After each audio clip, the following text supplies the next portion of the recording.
urging the city council for Chicago, a committee, to reject a plan to legalize unregulated, independently operated video gambling terminals, the licenses for them in Chicago, as a revenue measure in the alternative budget proposal under consideration this week. So they say that the passage of these VGTs, okay, video gaming terminals, these VGT ordinance, that it would be at a minimum consideration. It would jeopardize the $4 million yearly payment to the city currently owed by Bally's.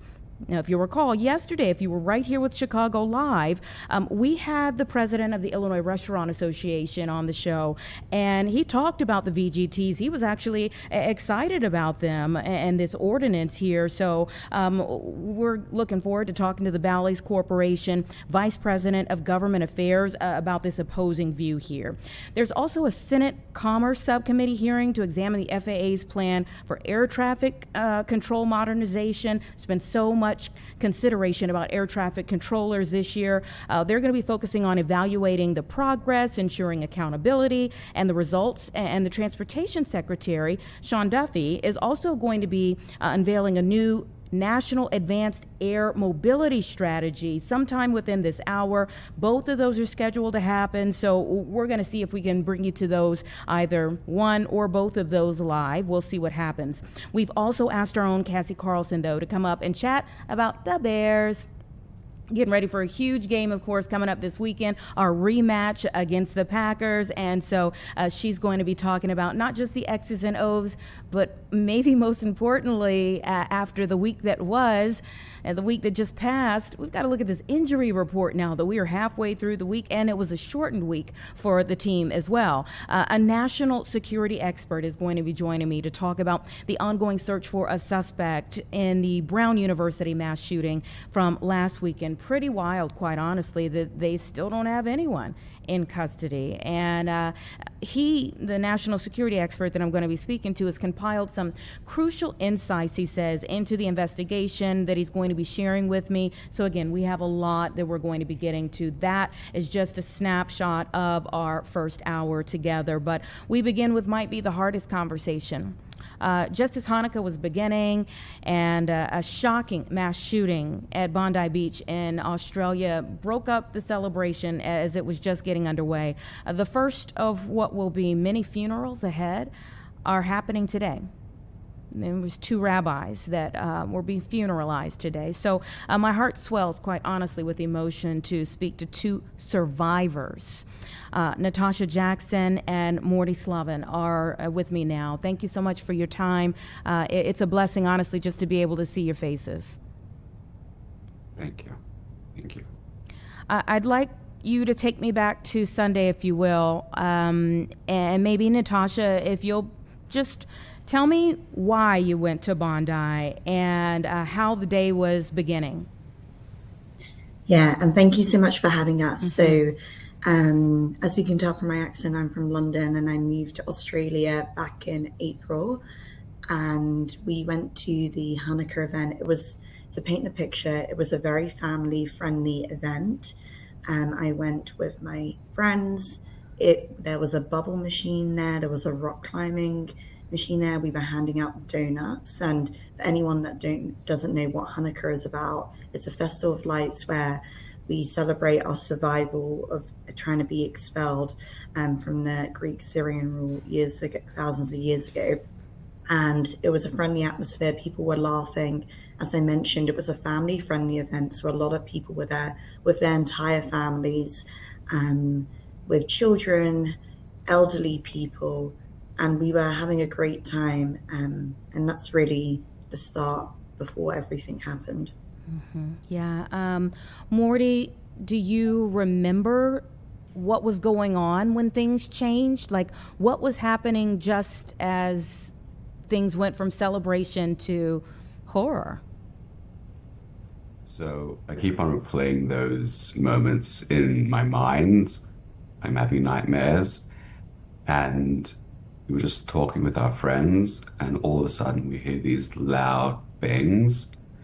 And what seconds ago were little kids running around, having fun, having hot dogs, very flossed, turned into abject terror with Go ahead. with people screaming, running for their lives, and I witnessed this, and to be in that scene of people running, being stuck, seeing explosions was absolutely terrifying. I can't even imagine, you know, trying to process what happened and trying to move forward. As you all found out, Natasha, what exactly was happening? What was the plan for safety? I mean, while all of this was going on, where did you go? What happened? Yeah, so Mordy and I had slightly different experiences, but my experiences, me and my friend were by the bubble machine with all the kids. We heard the gunshot. My friend said, "Don't look." We saw people getting shot beside us, and we just ran. A lot of people ran, hid under the tables. My friend pushed the banister down because, just to be very clear, on Bondi Beach, it's a huge beach, but this specific area was cornered off for the Hanukkah event. It was a very targeted attack, an anti-Semitic attack at the event. My friend pushed the barrier down. We ran onto the beach. I got separated from my friend. My friend grabbed a child and ran on the beach. I ran. I was hiding behind some rubbish garbage bins by the beach. The shots kept getting louder and louder. At that point, we didn't know how many gunmen there were. At that point, I didn't know they were on the bridge. I just thought maybe they'd come into the event, but the gunshots kept getting louder and louder, and I was hiding behind the bins, garbage trucks, sorry, and there were children there. I was shouting at some of the kids, get down, get down. And some of these elderly people who can't get down, I was trying to get them to come down. Then we ran to a surf club nearby because we were just running. We all ran to the top. We were hiding under tables, fearing for our lives. People were panicking, right? Glasses were getting smashed because people thought the terrorists were in the building. So I just remember that we put tables on top of us, and I was lying with strangers and their dog and pretending to be dead because we thought the terrorists had got into the surf club because people were just screaming. And then people had calmed down a bit when we found out that the police were there. But there was a long time before we were allowed to leave the building because there was a lot of confusion about how many terrorists there were. There was also another Hanukkah event on the other side of the city. So there was a lot of conflicting information. And then they were looking for bombs as well that we found out later on. So we were in that surf club for a few hours because there was a lot of conflicting information. Yeah. I'm just glad that me and my friends were safe. Oh, I'm glad that both of you and your friends were safe, even though, just seeing all of that, experiencing all of that, there is a high level of trauma. Morty or Natasha, did either one of you all, if you consider like the rise in anti-Semitism that we have talked about over the last couple of years here, did either one of you all have any type of hesitation going out to publicly celebrate Hanukkah?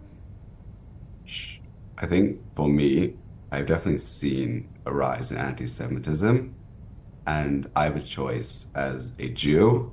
Either I will cower and be afraid and hide that I'm Jewish and not wear my kippah and tzitzit and not wear a Star of David or not have a mezuzah on my door. But I've decided that I will not cower in the face of terror and anti-Semitism, and I will continue to be a proud Jew. And any opportunity that I have, especially when it is a public celebration of being a Jew like Hanukkah, I will not stay at home and be afraid. I will go to those public Hanukkah celebrations, because this is a clear message that we are not afraid and we will not cower in the face of terror and darkness. Yeah, I would say we're not, unfortunately, we are shocked, but we're not surprised because, I was in London in September, October time when there was an attack at a Manchester synagogue. But as Mordy said, we can't let them win. Jewish, like the religion, is all about celebrating life, l'chaim. We always celebrate life and we will continue celebrating Hanukkah. And we just hope now that our non-Jewish allies will speak louder in the face of anti-Semitism. Yeah. When did the realization of what happened really hit you? I think for me, it was hours later. I couldn't process that it was actually a terrorist attack.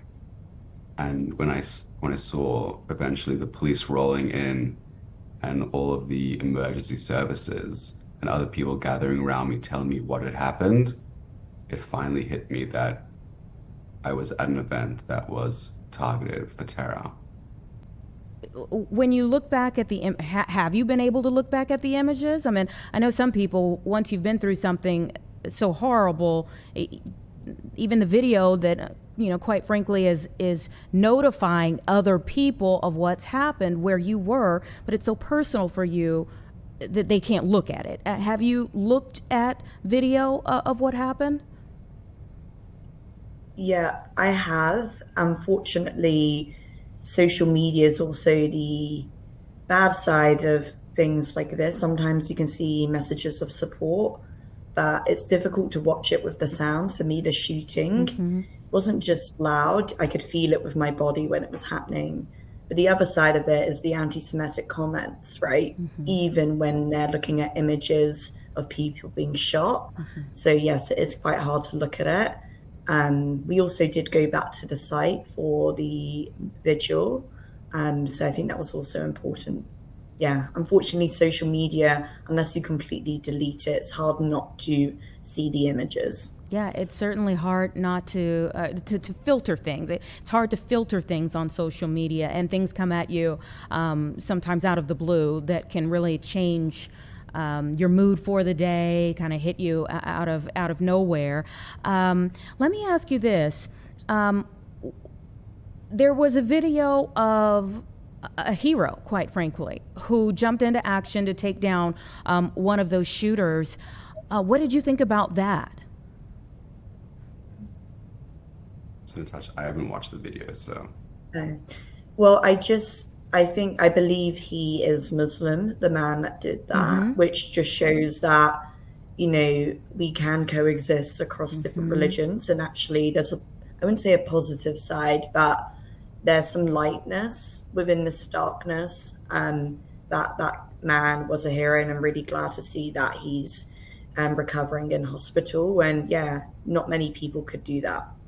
Yeah, I mean, for so many reasons, whether it's their own self-preservation or other things, it's hard for people to jump in action. Maybe some people are shocked when they see something like that, not quite sure what they're looking at, but just to see this man jump into action and quite possibly save many other lives that could have been taken that day, even though where it stands now is already way too many. Moving forward, I mean, you mentioned that you went to the vigil. The memorial, it continues to grow. What do you want this moment to say? When we talk about this in years to come, when we look back on this, what do you want this moment to say? For me, what I want this moment to say is that on the Jewish festival of Hanukkah, which is all about light, and a little bit of light can dispel a lot of darkness. When anyone looks at what happened, that any darkness, the only way to deal with it is by being more positive, by spreading light, by having more kindness, by being a better human being in your community and your society. And we cannot let evil dictate our lives and sit by helplessly as it runs amok. We have to stand up, take action, and action has to be a positive of lighting candles.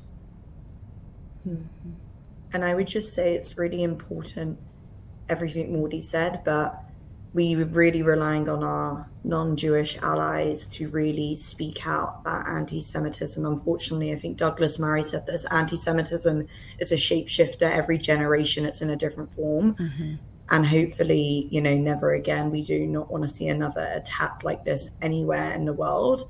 And, we're a strong nation, we'll survive this. But I think the whole Bondi community is feeling this, whether you're Jewish or not. So just never again. There have been calls for stricter regulations in Australia. Even Benjamin Netanyahu, Prime Minister of Israel, spoke out really in anger, saying that this was something you could almost foresee because people had been saying, hey, there is an issue before this happened. What are you hoping changes from a legislative perspective moving forward after this in Australia?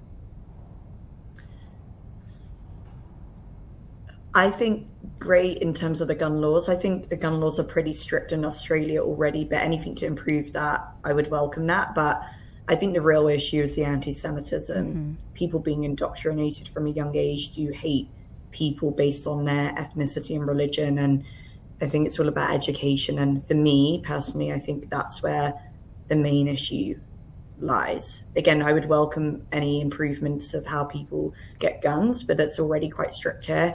But I would say definitely the anti-Semitism needs to be tackled more strongly by the government. Starts with the heart. And for me, legislation is not just, of course, the Jewish people were attacked at this moment, but it starts with the Jews and it doesn't end with the Jews. Yeah. Well, we certainly hope that there is change that comes from this moment. As I've said, I can't even begin to imagine the horror that you witnessed from a firsthand perspective. I hope that at some point in time you're able to sleep without those nightmares, Morty, that you mentioned. But most importantly, I really hope that people's hearts are changed as a result of this. And we certainly don't ever want to see anything like this again. Thank you so much for your time. Again, I'm most grateful just to be able to see your faces and to be able to call you survivors. Thank you. Thank you so much. Thank you. You all take care, okay? All right. It's 1:18, everyone. Let's take a very quick break, just a woo-saw, 2 minutes here, and we'll be back and move forward with our conversation, albeit it will still be a difficult one as well, but we're going to look at things from a different perspective. The mass shooting that happened at Brown University, we're going to bring in a national security expert to kind of walk through that investigation.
Welcome back, everyone. So we really had two mass shootings over the weekend that still have people reeling in many communities around the world.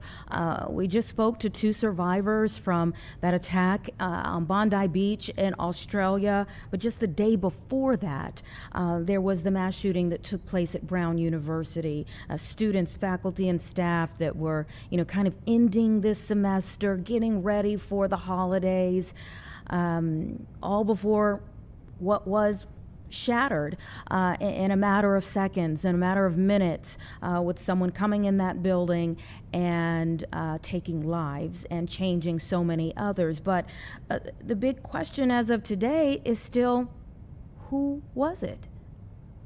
There's still no one who's been arrested. There was one person who was a person of interest for a brief few hours, in custody, detained, but not arrested. That person was then released. So do we start back from square one with this investigation? I mean, the authorities are starting to release a few more videos, but they're still not of a face. No one has said that's this person. I want to bring in former FBI counterterrorism and counterintelligence operative Eric O'Neill, who has, shared insights before in so many other situations. Charlie Kirk's assassination, the ICE facility shooting earlier this year. So we know that you are an expert in this area. Thank you so much for your time. Thanks for having me on again. When I was speaking with the survivors in the Bondi shooting, there is that frequent refrain of saddened but not shocked. Would you say you had that same feeling seeing what happened at Brown? I still get shocked every time this happens. It still amazes me that someone would do something like this, pick up a gun and go into a classroom of innocent students and just start shooting. So I'm saddened, and I continue to be shocked each time, although maybe I never want it to be a situation where we get used to it. Let's put it that way. Mm-hmm. Yeah, that is a very good point, that no one becomes callous to what is taking place in our country or throughout the world as we're seeing these mass shootings. So there was so much chaos in the very beginning, as usual with a mass shooting.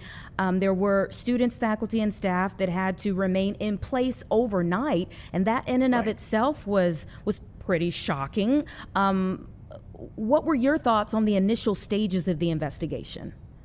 Well, it's usually very chaotic after an event like this. The immediate concern is for those who are injured and the victims, to make sure that anyone is stabilized and lives are saved where they can be saved. And then right after that, it's trying to catch the perpetrator, and that is the manhunt that is now in, I think, day 5, to try to catch the individual who walked in that classroom and started firing at students.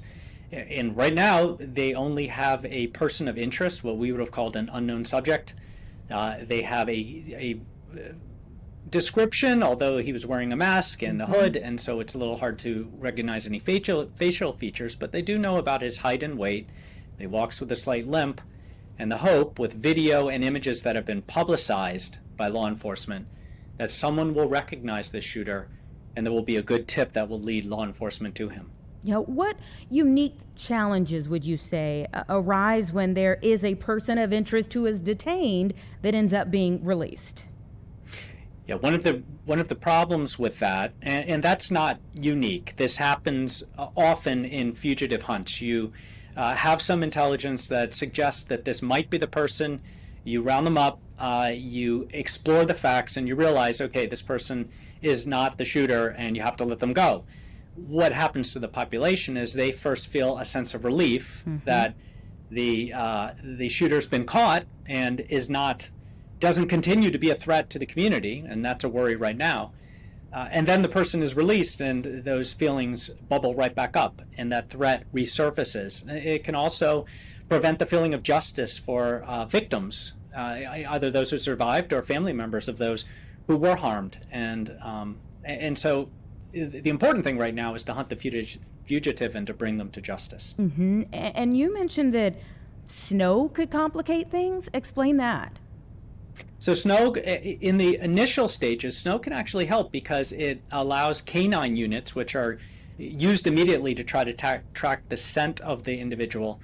The scent will actually persist in snow, but then as it melts, as it becomes slushy, as people walk across it, that scent gets destroyed, and the canine units aren't as effective. So the snow can help immediately, but then as it goes on, and especially now into day 5, it can create a great hindrance. Is it odd to you that we don't have more images of this person?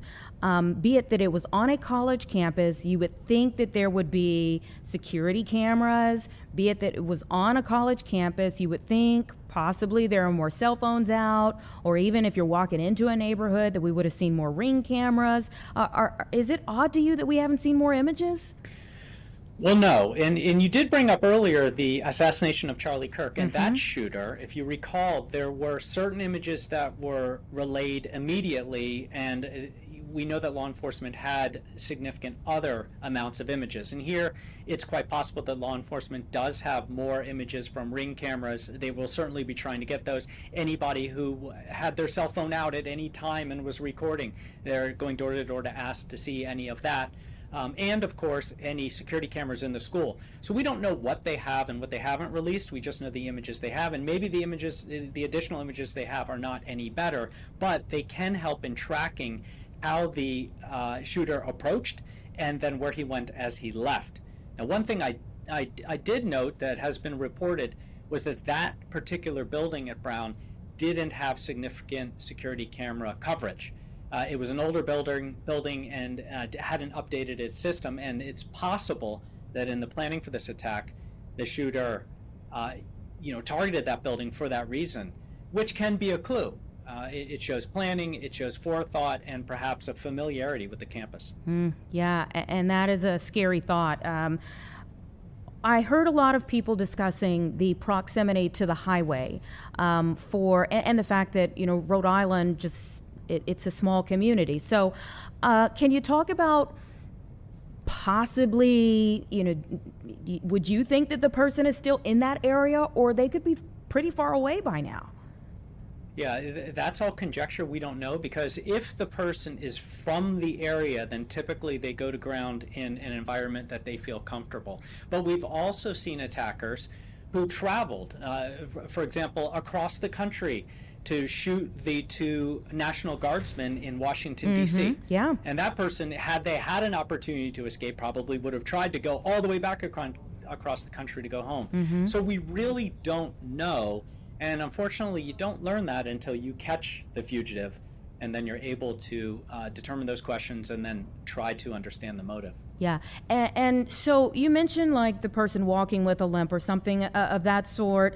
If they're looking for behaviors or, a threat level or prior threats or something like that, what are the types of things that the FBI would kind of be going over at this point? Right. Well, a lot of the main purpose of releasing the image and the video showing how the person moves is that as humans, we do key in on images. We key in on how people move. And if someone is very familiar with them, they're hoping that a family member, a friend, someone who knows this individual watches them walk and says, wow, that looks a lot like so-and-so. And that tip can lead to information that provides the eventual arrest. And of course, it doesn't hurt that they're providing the $50,000 reward to any information that leads to the apprehension of this person of interest.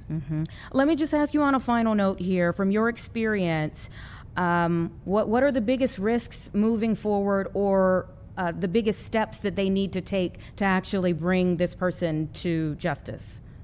Well, right now, a lot of the work is in technology and an interagency task force, so that would be the FBI, local law enforcement, and other specialized federal assets to look at 2 tracks. One, interviews, talking to anyone who could have been surrounding the area, who might have seen anything. People may have seen something that they don't even realize is important, but when they're interviewed, it comes to light. And then on the other side, the technological work that goes into it, looking at cameras, looking as you said, Ring cameras or any other security cameras in homes or in neighborhoods where the shooter may have tried to escape through, trying to track how the shooter approached the campus, and then how the shooter left. Did they get in a vehicle? If they got in a vehicle, they can establish a make and model of a vehicle. They can start scanning for that make and model in traffic cameras and look for license plates, which could be an incredible clue. So there's really that two-pronged effort.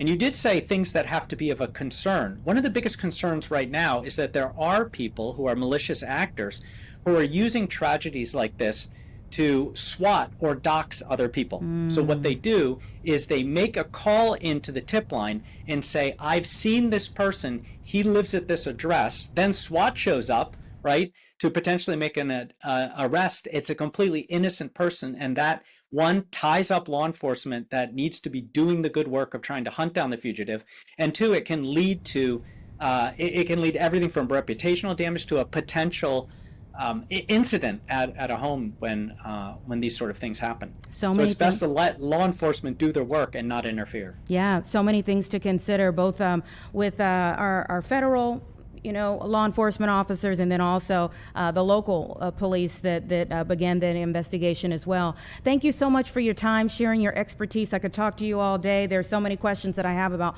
what happened, but hopefully we have an update very soon and we can bring you on and kind of discuss things further. Thank you. That's the hope. Thank you, too. All right. Take care. It is 1:32 right now. Like I said, we wanted to maybe just expound upon the conversation with both of those situations that really have taken people aback over the weekend. I mean, going into the new week, and you've got these heavy situations that have happened over the weekend. And so we wanted to take a moment to be able to look at them from a different lens. One of the things that, of course, on a brighter note, we have been celebrating into the new week is a Bears win over the weekend, and we're hoping for another one coming up in the weekend ahead. But it is a short week for the Bears to turn things around and get ready for the Packers yet again. I want to go ahead and bring in our own Cassie Carlson. Cassie, tell us where you are. Looks like Hallis Hall.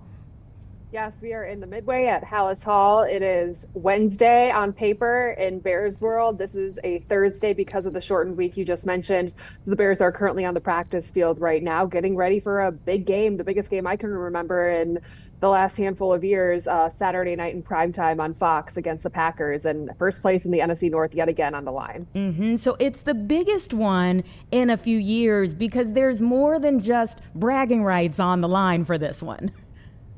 Yeah, I mean, we talk about 2 weeks ago going into that Green Bay game, and the Bears were in first place in the NFC at that point, and they knew whoever was going to come out of that game victorious, they were going to have first place if the Bears were going to win that game, and first place in the NFC North. And the Bears falling in that game by just 7 points, it left a bitter taste in their mouth because it was DeMarco Jackson, who just won NFC Defensive Player of the Week this week, who said after the Browns win that he got a game ball and he had a poor taste in his mouth because of the way the Packers game went, and he wanted to get back at Green Bay. And so it's been all eyes on the Packers this week, knowing that first place in the division is yet again up for grabs. And if the Bears want to make the playoffs, it's going to go through Green Bay, and they're going to have to beat the Packers. And not only that, they could clinch a playoff spot. Now, the scenarios are a little bit confusing. I basically tell people the Bears just need to win to control their own destiny. But if the Bears beat the Packers and then the Lions lose to the Steelers on Sunday afternoon, that game's at 3:25 on Fox, 32 Chicago, the Bears clinch their spot in the playoffs. And then they have 2 more games remaining, all for seeding and so on and so forth, and to try and win the NFC North. As Ryan Poles said when he was hired as general manager in Chicago, they want to take the North and never give it back. I don't think anyone thought it was going to come in Ben Johnson's first year, potentially. They knew that they got the head coach right, but to see where they're standing at right now in December, playing their best brand of football, is something that I don't know that any Bears fan could really predict at the beginning of the season. So it's really a treat. Yeah, Ryan Poles has to be like, "Phew, this is paying Right? off." Yeah. and of course, I mean, he was someone too. He was kind of criticized at the yeah. beginning of the season for all these different personnel decisions. And someone like Ozzie Chapillo, who was in the left tackle competition, then moved back to the right side after he was a second-round pick. And people were like, why did they draft him in the second round if he wasn't going to be in the starter conversation? And now you see Ozzie Chapillo becoming the left tackle and the starter on the blind side middle of the season, holding up against some really elite pass rushers. It's like everything's starting to come together of how they really envision this team looking. And I think the offensive line is the first place you can point to because they did overhaul the interior of it in the offseason, and it is playing at a very, very high level. Clicking at the right time is so important. And for the NFL, a lot of that requires everyone to be healthy. So where do we stand at this point for this week? Yeah, so you're looking at right now Tremaine Edmonds, their linebacker, who was designated to return or be activated off IR. That's a 21-day practice window that opened earlier this week. Not so sure he's going to come back this week, but that obviously means that he should be available for the last 2 games of the season. The biggest question right now is going to be the availability of 2 of the Bears wide receivers. One, Rome Odunze, who's dealing with a foot injury. He re-injured it or re-aggravated it in warm-ups against the Browns on Sunday morning, and that kept him out of the game. And Ben Johnson said everything's kind of on the table this week of where that will stand or where it will go moving forward, whether or not we see him the rest of the season. He said sometimes you have to help a player from re-injuring themselves, and Rome Odunze was not at practice or was not a participant at practice during their estimation of a walkthrough yesterday. And so we'll see what the injury report looks like later on today. And then the other question is with rookie Luther Burden, who has an ankle injury that he suffered in the Browns game as well. Also did not participate in the walkthrough yesterday. So those are 2 question marks right there.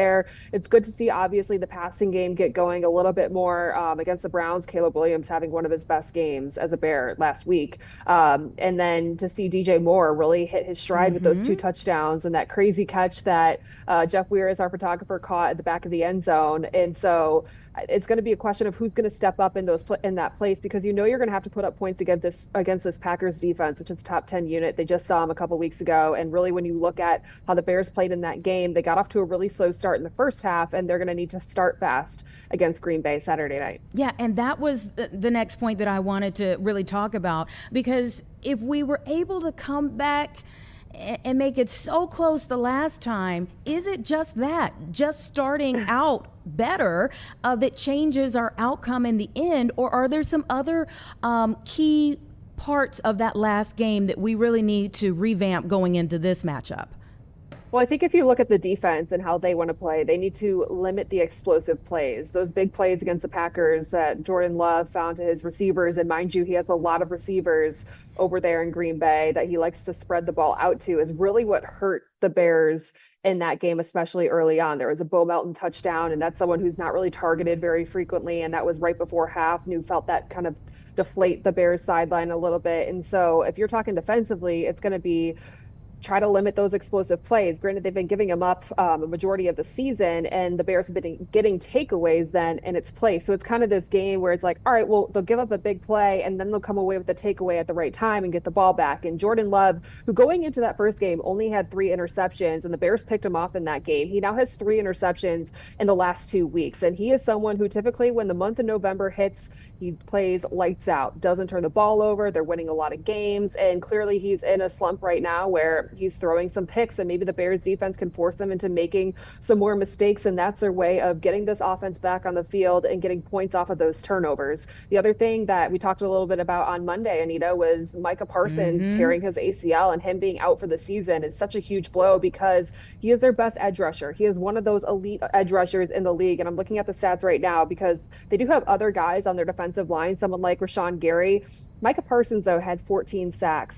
That's double what Rashawn Gary has right now. He had 51 quarterback hurries. Rashawn Gary only has 31. So that just kind of emphasizes the impact and how good he is at getting to quarterbacks. And with him not on the field, the Bears are basically going back and watching maybe some more defensive tape from last season in Jeff Hafley's defensive scheme when Micah Parsons wasn't on the Packers. And Ben Johnson said part of the advantage of him staying in division is he's faced the Packers defense without Micah Parsons before. And so it is going to be a different game plan for this offense going into Saturday's game without that weapon on the defensive line. Yeah, what a year it's been for Micah Parsons. Hate to see it end the way it did, but we'll see what difference that will make in this matchup come this weekend. Cassie, thank you so much. We know you have a very busy day ahead, but we appreciate you taking out a little time for us.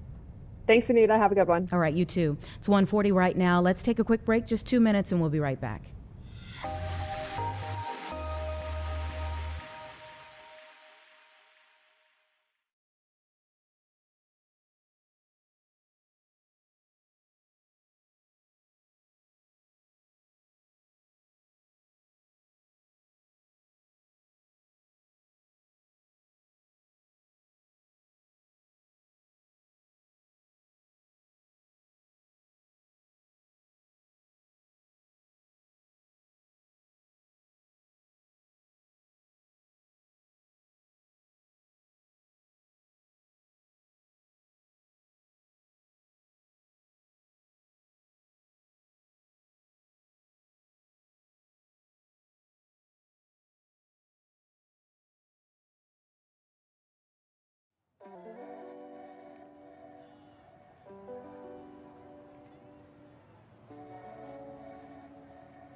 All right, it's 1:43 right now. Before our next conversation, we want to take a moment to look in live to the dignified transfer of one of two guardsmen that was killed in the Syrian desert on Saturday.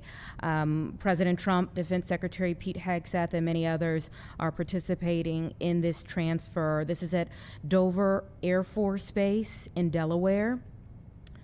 To honor the two members of the Iowa National Guard who were killed over the weekend. Those two members, Sergeant Edgar Brian Torres Tovar, just 25 years old, of Des Moines, and Sergeant William Nathaniel Howard, just 29 years old, of Marshalltown.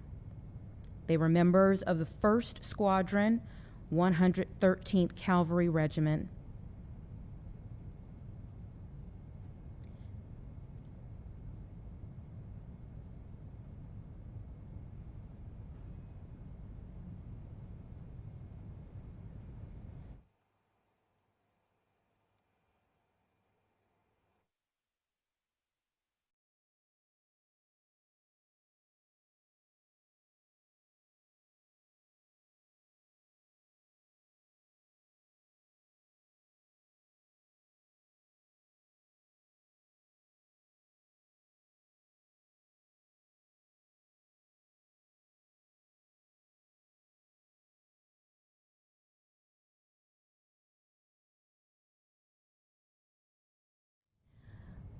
Wanted to honor that moment of silence there and prayer that they had. It is also of note that Ayad Mansour Sakat, a U.S. civilian who was working as an interpreter for our U.S. Army soldiers who were there, was also killed. The Pentagon says that an ISIS gunman ambushed the guardsmen and their interpreter. Again, this is the dignified transfer of those two Iowa National Guardsmen at Dover Air Force Base that we're looking at right now.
This is the literal definition of home of the free because of the brave.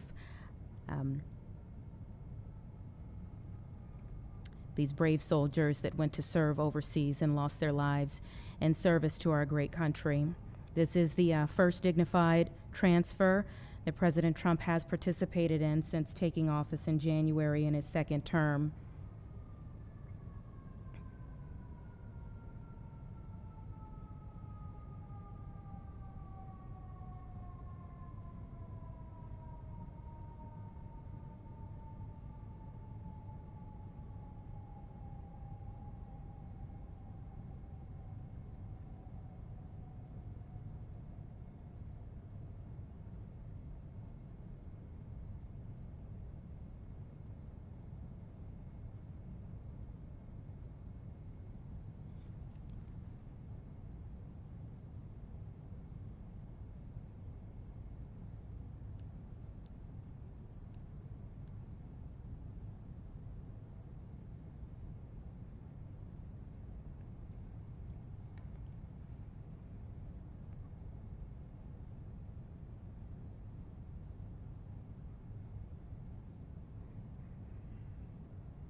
It is a solemn moment to honor their sacrifice, not the way that any family who serves alongside their military member ever wants to face, but a moment for our country to stop and pay tribute to their service.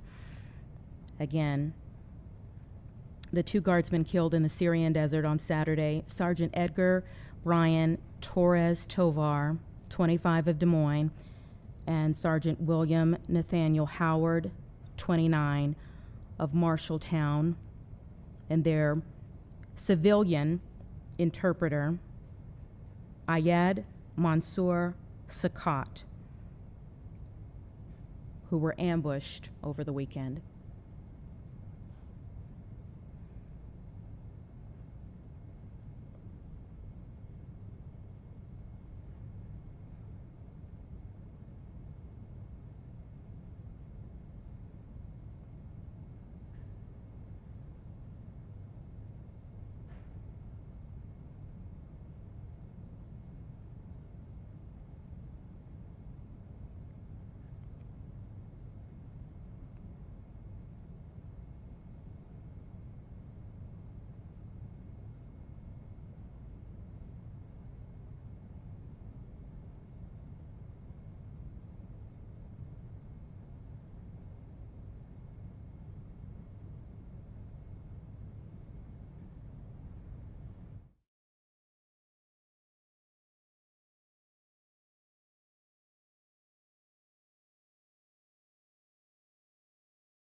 Their remains will now be taken to a mortuary at Dover Air Force Base. God bless all of their families, and again, thank you for their service. These are the moments that we often don't see but should never be forgotten when we talk about service and sacrifice. Many will give some, but they are among those who have given all. Let's take a quick break, and we'll be right back.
All right, welcome back, everyone. It's about 1:57, and we're going to turn our conversation to really a follow-up, as we are always seeking to hear all sides of a debate.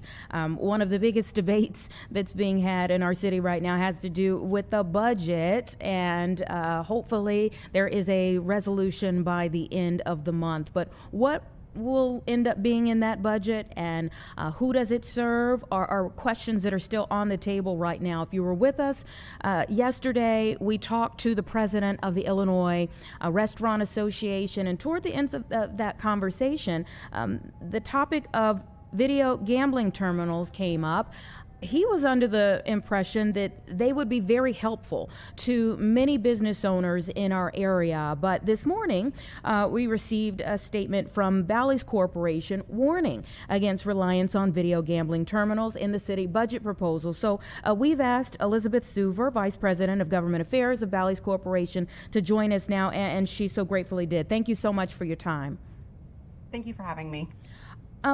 Walk us through you all's position on these terminals.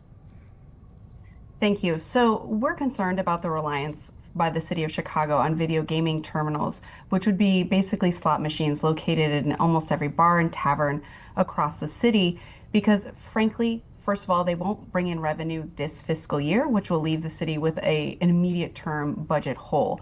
But even on a going forward basis, those machines do not generate the same level of revenue for the city of Chicago that the machines in the casino generate. So for example, the city of Chicago gets over 22% of the revenues from the machines and the gaming that happens at the casino, whereas under state law, those VGTs will only generate 5.15% of funds for the city. So we estimate in the near term, just in 1 year, that the city stands to lose $74 million of gaming revenues if they enact VGTs as opposed to using the machines and the gaming positions that are going to be at the casino. And that includes the loss of a $4 million payment that Bally's makes every year under the host community agreement that we have with Chicago. Mm-hmm. Tell us a little bit about that host community agreement, because it seems like essentially these video gaming terminals would be in direct competition with your business. That is correct. So under the host community agreement, if there is a new form of gaming legalized in the city of Chicago, that basically allows us to halt that payment because there is a competitive factor there. The other thing that goes into, or the things that went into the host community agreement were the things that were important to Chicagoans when we were bidding for the license in the city of Chicago. So those mean things like employment. We guaranteed a 3,000 person employment at the permanent casino. The vast majority of those positions going to Chicagoans, and those are good paying union jobs by and large, full-time jobs for people that are really able to sustain families, but also things like, local food coming to the casino, things like entertainment venues, things that were really important to Chicago to make this feel like their own first-class entertainment facility. All of those types of terms are what make up that host community agreement, along with the $4 million payment. Mm-hmm. Is there a way in a place as big as Chicago that both can coexist? I mean, there's many municipalities across the state where VGTs exist alongside with casinos. However, when the state of Illinois enacted video gaming terminals across the state, those places that have casinos saw a 37% reduction in casino revenue once VGTs were legalized. So for Chicago, that means real revenue lost from the casino, but it also means, because Bally is like all casinos, we staff to demand. So that means if there's fewer people coming into the casino, we aren't able to hire and employ as many people. So using the 37%, we're looking at roughly 1,000 jobs lost from just the casino by legalizing VGTs in the city of Chicago. Mm-hmm. And essentially from what I've been reading, they kind of operate in a gray area. Is that right, legally? Well, if this were to pass, they would be regulated and like gaming everywhere. But to the extent that there's machines existing in Chicago today, those would be what we would consider gray machines. Mm-hmm. Yeah.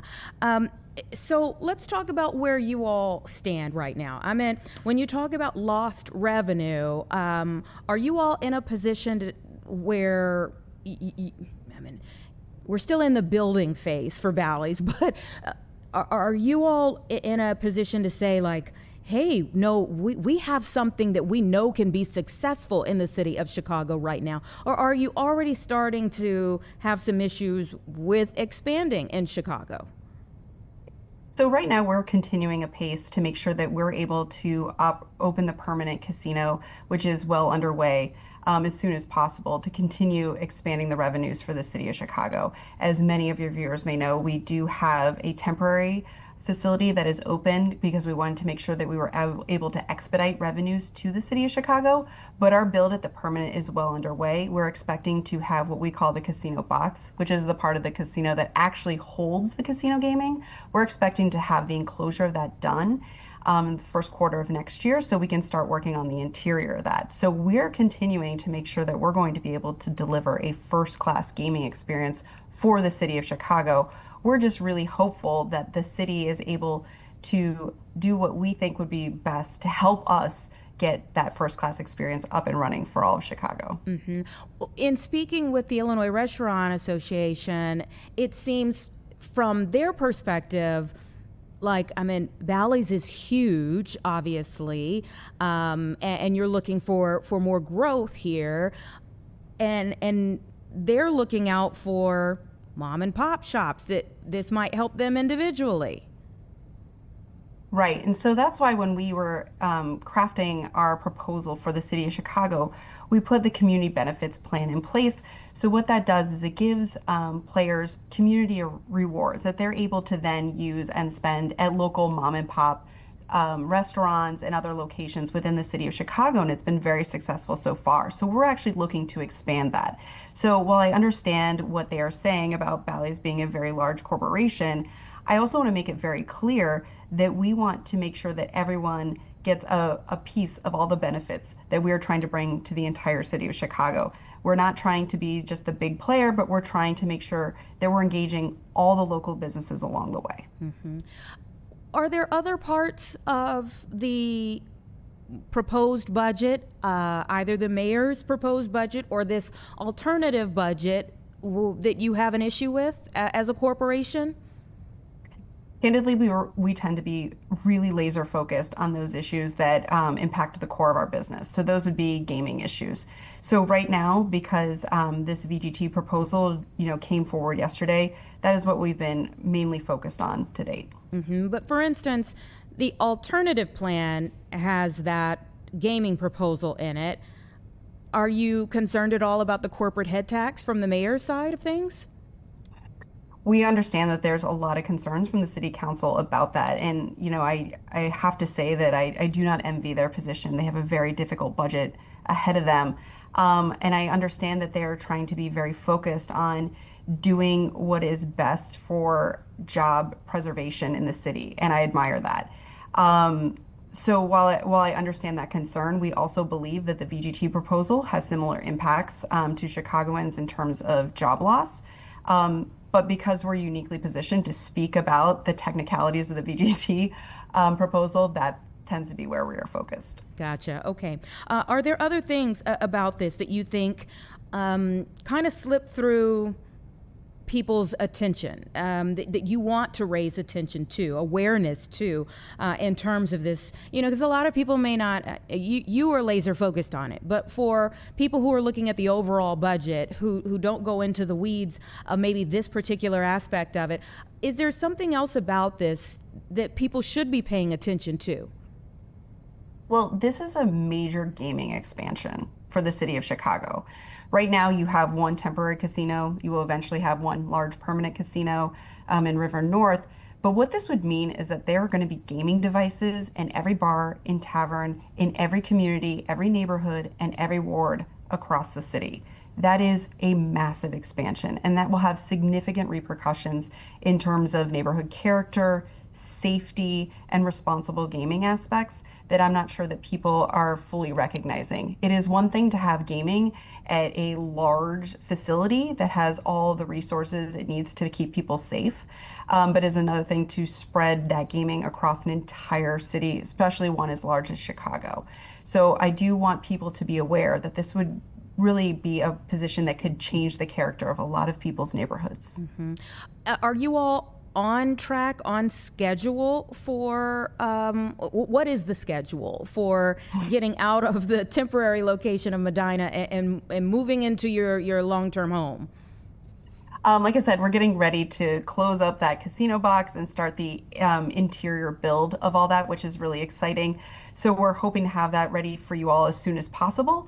But we're continuing to work to be on track for the original scheduled opening, which I believe was the end of the next year. And when I was asking about being in position for certain things, there were reports that there were like lower than anticipated profits initially, which would be an even bigger reason for something not to come in and maybe undercut you even more. Is that true? I mean, that doesn't have any bearing on our position here. We're more concerned with the long-term impact for gaming revenues for the city of Chicago.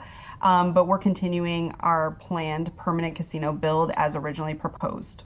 Okay. Thank you so much for your time. Please keep us updated on things. We'd love to see how things progress. Thank you so much for having me. All right. Take care. Bye-bye. All right, everyone. We are coming up on 2:10 in just a moment here. There's video gaming terminals. We've talked about Bally's, but outside of all of that, there's the lotto, if you're feeling really lucky. And right now, we are sitting at an estimated $1.25 billion that's up for grabs for somebody out there. I don't know. I mean, your holidays could be a lot brighter with that. We're going to talk with the director of the Illinois Lottery coming up right after this. Give us 2 minutes and we'll be back.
All right, welcome back, everyone. 211 right now. And if you're feeling lucky, $1.25 billion is up for grabs in the lottery.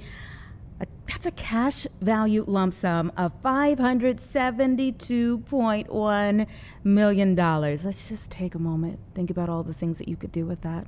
I mean, what could make your Christmas season brighter, and maybe many other seasons after that. The director of the Illinois Lottery, Harold Mays, is joining me now to talk a little bit about what's going on, these numbers that keep climbing. Thank you so much for your time.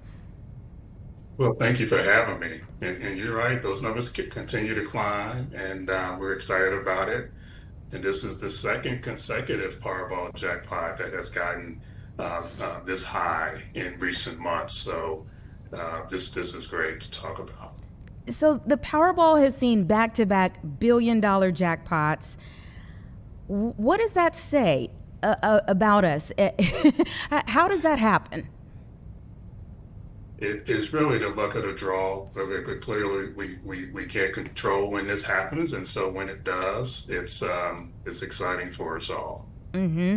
And tell us, if there's no winner, say tonight at 9:59 p.m. Everybody, that's the next drawing, 9:59 p.m. If there's no winner tonight, what happens then? It'll roll to the next drawing on Saturday, and we'll determine what the next jackpot level will be at that time. When's the last time that these significant numbers were hit? In September. We had a jackpot in September that hit. It was just shy of $1.8 billion, which was the second largest Powerball jackpot in our history. And so we don't know if this one will get that high, but 1.25 is pretty good. Oh, it's nothing to sneeze at for sure. But before this year, when was the last time we saw something like this? Well, in terms of jackpots, we had one $1 billion plus jackpot for Powerball in 24, and so far we've had two this year. And where are these winners? Where have the winners come from in the years past, the last $1 billion? Well, the jackpot that was just won in September, that was one. It was shared between Missouri and Texas. So we had two winners, one from each state. Mm-hmm. So it's prime time for somebody who's in Chicago to end up being a winner. Tell us a little bit more about where this money goes. I mean, in terms of where it comes from and what you all, the overall Illinois Lottery mission, where the money goes. Well, education, K-12 education is our primary benefactor. And so when we see a game like Powerball perform the way that it has, you can be rest assured that the proceeds from that game will go to fund K-12 education in Illinois. Mm-hmm. And as I understand it, the store that sells the winning ticket, it's a big boost for them as well, right? Yes, they get a selling bonus on that up to 1%, capped at I believe it's $50,000. And so the stores are very excited to be in a position to sell that winning ticket. Mm-hmm. Do you hear, given what you do for a living, do you hear a lot of like superstitions, or what are some of the interesting things that you hear about as people are considering buying a ticket? Well, we hear the gambit. People have their lucky numbers. Some people choose quick picks where they don't have to think about it.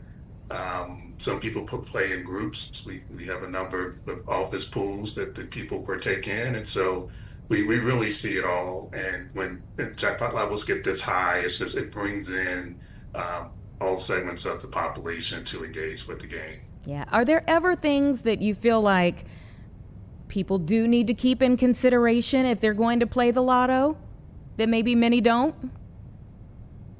Well, always play responsibly. Like this is fun. The odds are long. We want people to play within their means, and think about that every time you play a lottery. Like this is a game of chance, and so play it responsibly. Be smart and play smart. Okay, so again, I threw it out there, but tell us when the next drawing is, and if you feel, very generous, go ahead and give us the numbers. No, I'm playing.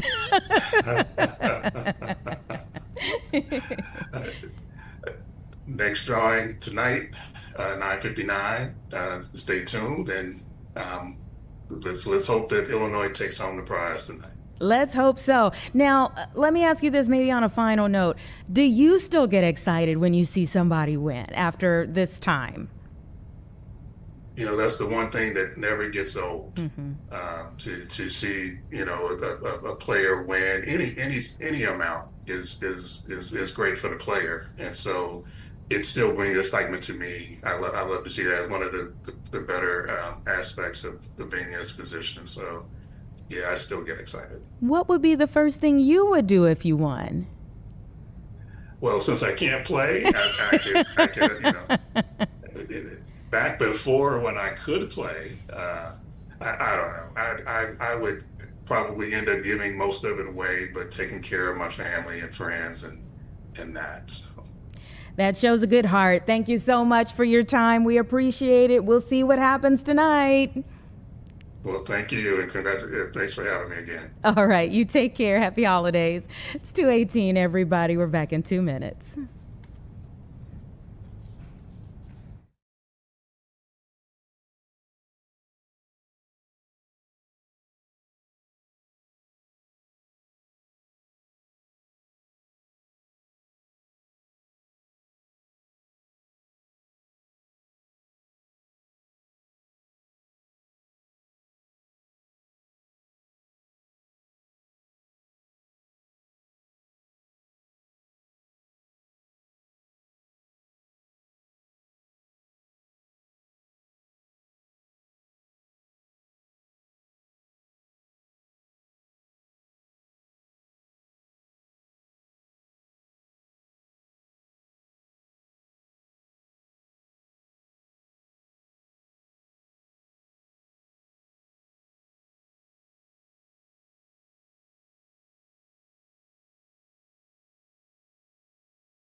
222, and we are back and taking a look at the big board there and on Wall Street, and you can see things have definitely taken a turn for the worse today. Although we started out the day in the green, we are now sitting squarely in the red and have been for quite some time now, down over 150 points at this point in time for the Dow Jones.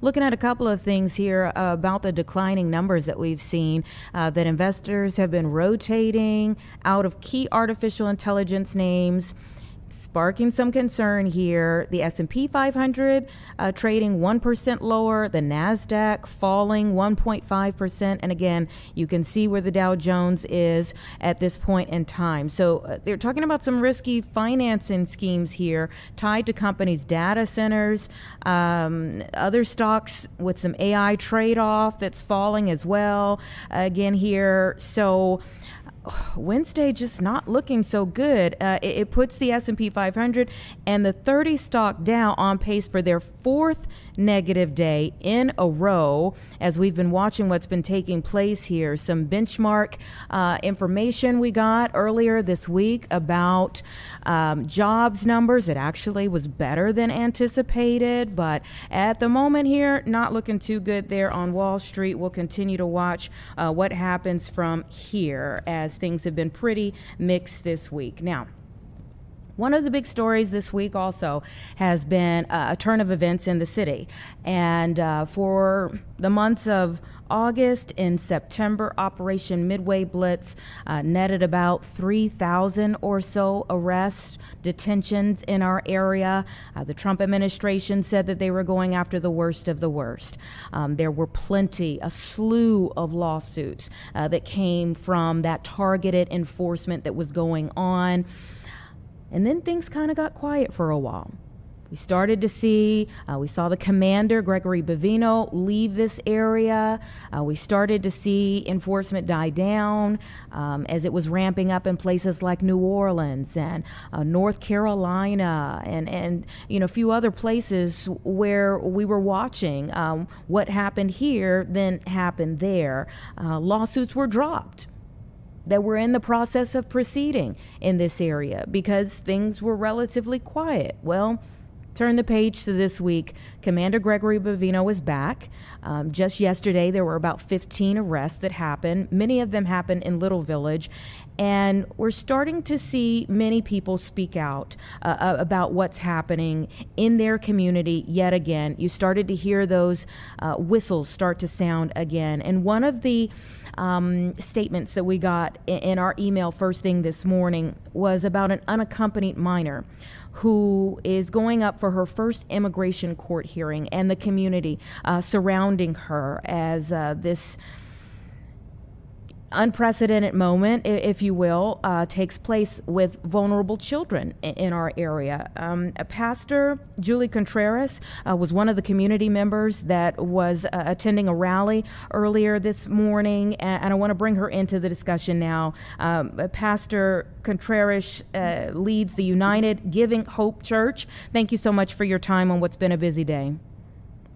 Good afternoon. The peace of God be with you. Thank you for having us on today. Appreciate you being here. Tell me about the gathering this morning. So this morning we attended U.S. Immigration Court for Shiley Guzman. She is a 13-year-old unaccompanied minor, and she was for the first time in front of a U.S. immigration judge. Shiley, like thousands of children across the nation, live in the reality of insecurity under this administration. Plus, you add on the fact that you have a U.S. Border Patrol commander and a whole unit traveling across this nation, specifically this morning in Chicago. And we have terror and fear, and a young child that's attending her court hearing following the appropriate protocols and procedures under the rule of law. A child that is only guilty of coming here for a safe and better life. And she's a child. She's not a criminal. We were before a U.S. immigration judge, a very respectable individual across our nation, judges.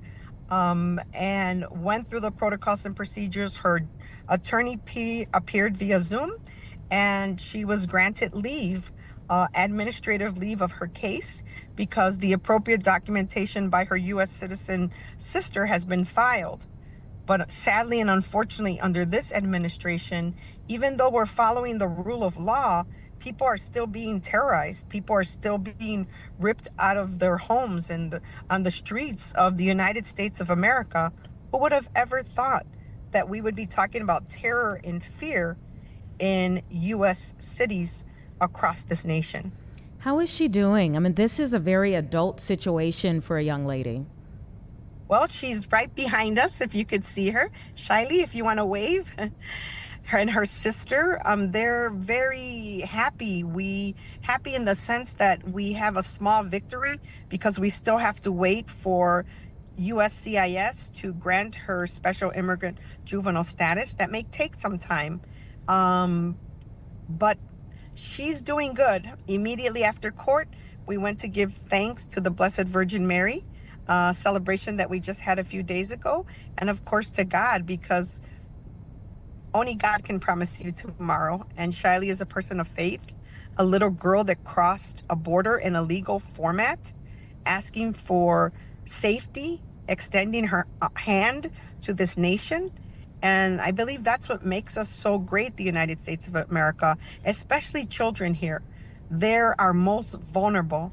She feels happy to be able to return home to her family today. Yeah, their family has been in limbo, as you explained. What does it mean to you to be a part of helping them become whole again? So it is a heavy cross that myself and many other clergy carry today. And as an American citizen, knowing that our nation is founded on democracy and liberty, one of the greatest nations in the world, looking at it today under this current administration, it makes us very sad, and it makes our job even more difficult, because children are not criminals, and children shouldn't be worried about deportation or destruction of their families.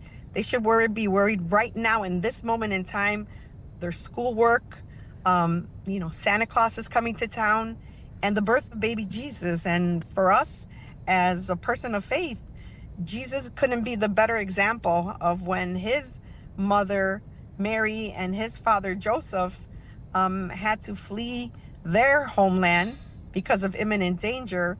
Hence, the baby Christ child was born in Bethlehem in a manger.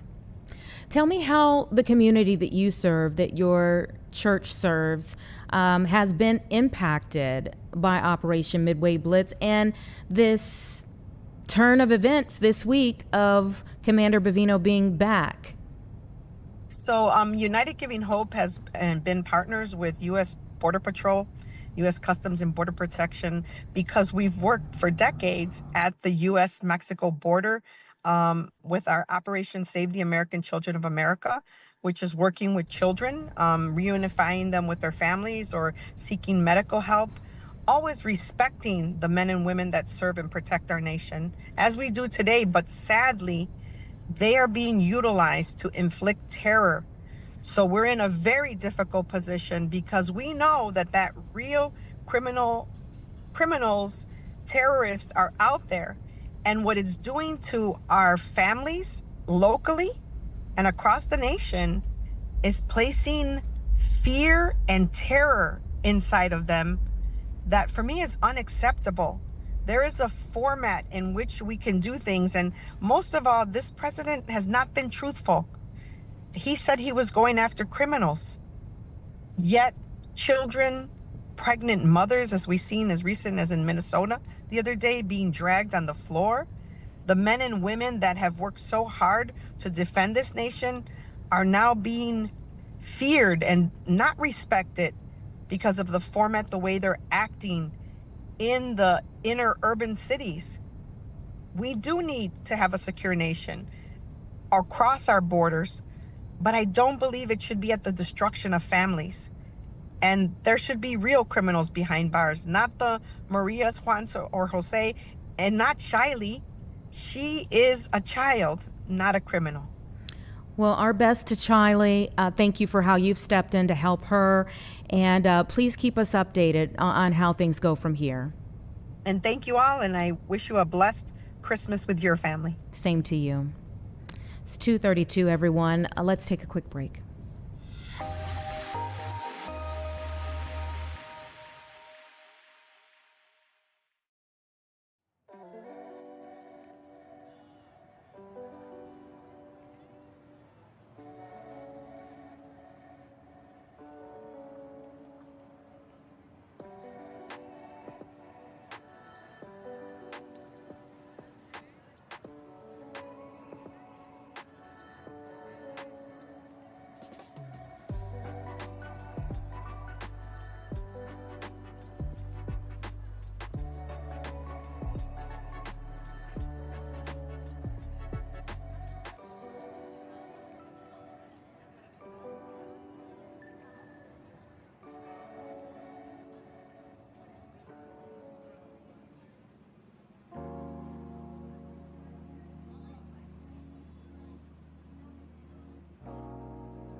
$2:35, everyone. Thanks so much for staying with us here on Chicago Live. You know, for those of us who live here in Chicago, many of us go along the Mag Mile, and I don't know about you, but for me, when I see something missing that was there, I'm hurt. I wonder what happened, where'd it go, what's going on? But I get super excited when I see something new, and there are plenty of new things on the way. So we're so happy to have Kimberly Barris, the president and CEO of the Magnificent Mile Association, joining me now to get us all caught up. Thank you so much for your time. Happy to be here. Thanks so much for the conversation, Anita. So we love to talk about things coming new, things that are happening. And one of the biggest announcements, of course, was the JPMorgan flagship center that's coming. Indeed. Yeah, we're thrilled. I mean, it exists on Michigan Avenue right next door to us at 605, but it's moving just a couple blocks north. The really great news there is that it will be a flagship. Right now, the bank is on the second floor.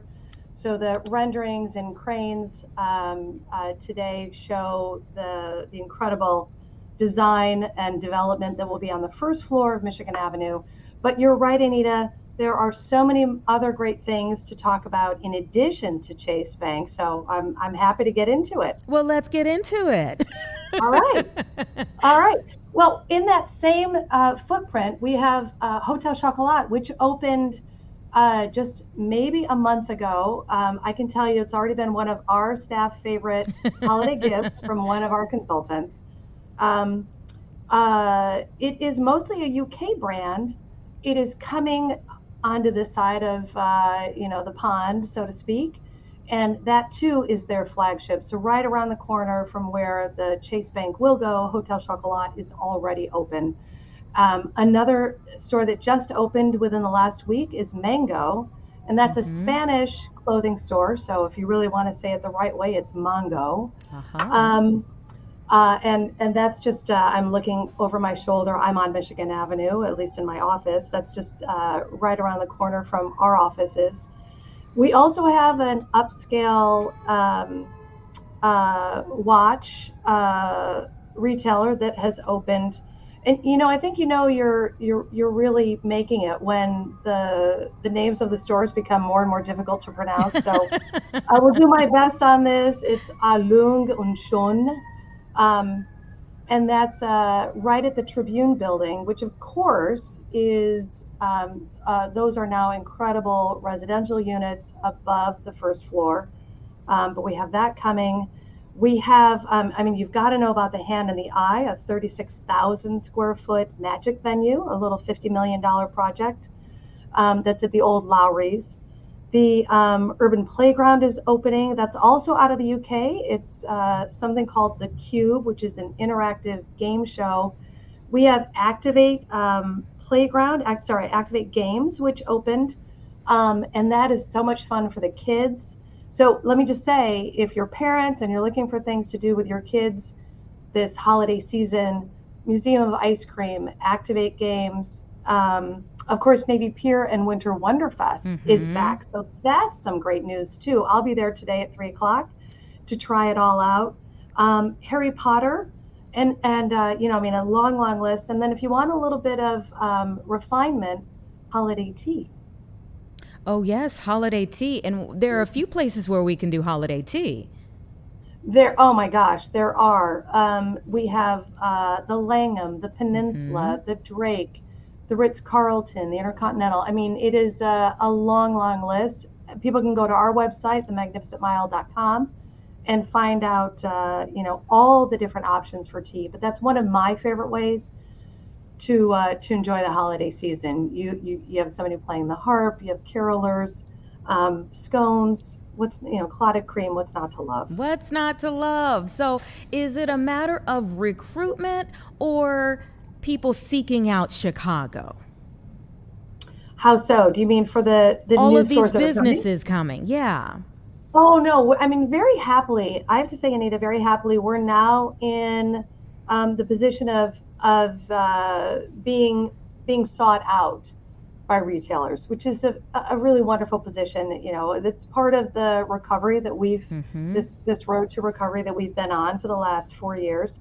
But very happily, our vacancies are going down as occupancy obviously goes up, vacancy goes down, and the quality and the length of the leases and the tenants are much improved. So, I was joking earlier about the different retailers that are coming, but it's a really wonderful list of retailers. And we're getting either the first American store or the second store after New York. That's been true for Pop Mart. We've got the first, the first store in the Midwest for Harry Potter. And often when they come to Chicago, they're bigger and better. So Harry Potter, for example, it's got a cafe. It's got butter beer. You can't find that in New York. So we love those stories. Nothing against New York, but we love those stories here in Chicago. We love to have our stories that are unique for Chicago, especially, like you said, the city has been through so much coming out of COVID, and, that was a very difficult time. Can you talk about just the effort it takes to climb out of that? Well, we don't like to talk about that too much, Anita. It's a bit of a trigger for us all. But, what I will say is it has been all hands on deck. Our association has 500 members, and we're all pulling in the same direction. We couldn't do it without our members, without the support of incredible partners. And I will say there's no magic bullet for any of this. When people talk about recovery, it is just the daily work of making sure that the sidewalks are clean, that the plants and landscaping are beautiful, that we're doing everything we can to welcome people to Michigan Avenue, Chicagoans, Illinoisans, Americans, and international visitors. So we just want everyone to feel welcome. And then, of course, always working with, like I said, our partners at the city, our partners at within the sheriff's office and the Chicago Police Department. So it's, there's no one person, and it certainly isn't me. I have a great team here, and we have a tremendous support group. We've just had our membership committee meeting and our marketing committee meeting. Both of those were today, and the brain power in the room and the enthusiasm and passion is unparalleled. We couldn't do without everyone working with us and pulling for us. You know, as we see occupancy increase, which is super exciting, we're all super happy about that for so many different reasons. I have to ask you, you know, what the conversations are like. A lot of people, when they talk about the Mag Mile and the changes on the Mag Mile before this recovery, security was a big concern too. What are the conversations that are had? Yeah, obviously you can't go in detail, but what's the scope of the conversations that are had with CPD about making sure, like, okay, hey, we're getting these businesses back. We need to make sure that people feel safe when they are coming to do their shopping, to do their playing, their family activities. Yeah, I will say we're so fortunate, Anita, because we have terrific relationships at every level within the sheriff's office and the Chicago Police Department. So at our local level, with our district commanders, the 18th and the 1st District, those commanders, with the sergeants, the business liaisons, all the way up to the chief of police and the superintendent's office. So incredible partnership, collaboration, communication. We have a special service area on Michigan Avenue, and one of the things that the SSA funds is some additional overnight patrols. So we've got 2 cars that are on Michigan Avenue every night, checking doors, making sure that everything looks copacetic. We have on our team a safety and security advisor. He's a former district commander, and he interfaces regularly, again, with the sheriff's office and CPD. We can't say enough good things about law enforcement. We've always had a terrific relationship with them, and frankly, it's only gotten better. Well, good. That's great to hear. And again, we love to see more and more businesses coming back or coming for the first time, however it is. It all fits into the different pieces of the puzzle, making us a better city in the end. So thank you so much for what you do to make the Mag Mile shine, and happy holidays. Thank you. You too, Anita. All right. You take care. It's about 2:45, everyone. We'll be back in 2 minutes.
Welcome back, everyone. 2:47 right now. And before we went to break, we were speaking with the Mag Mile Association, and one of the final pieces of that conversation was about security on the Mag Mile and their ongoing relationship with CPD and the Sheriff's Office, and how necessary that is in terms of having a working relationship with them, and how positive it has been for them.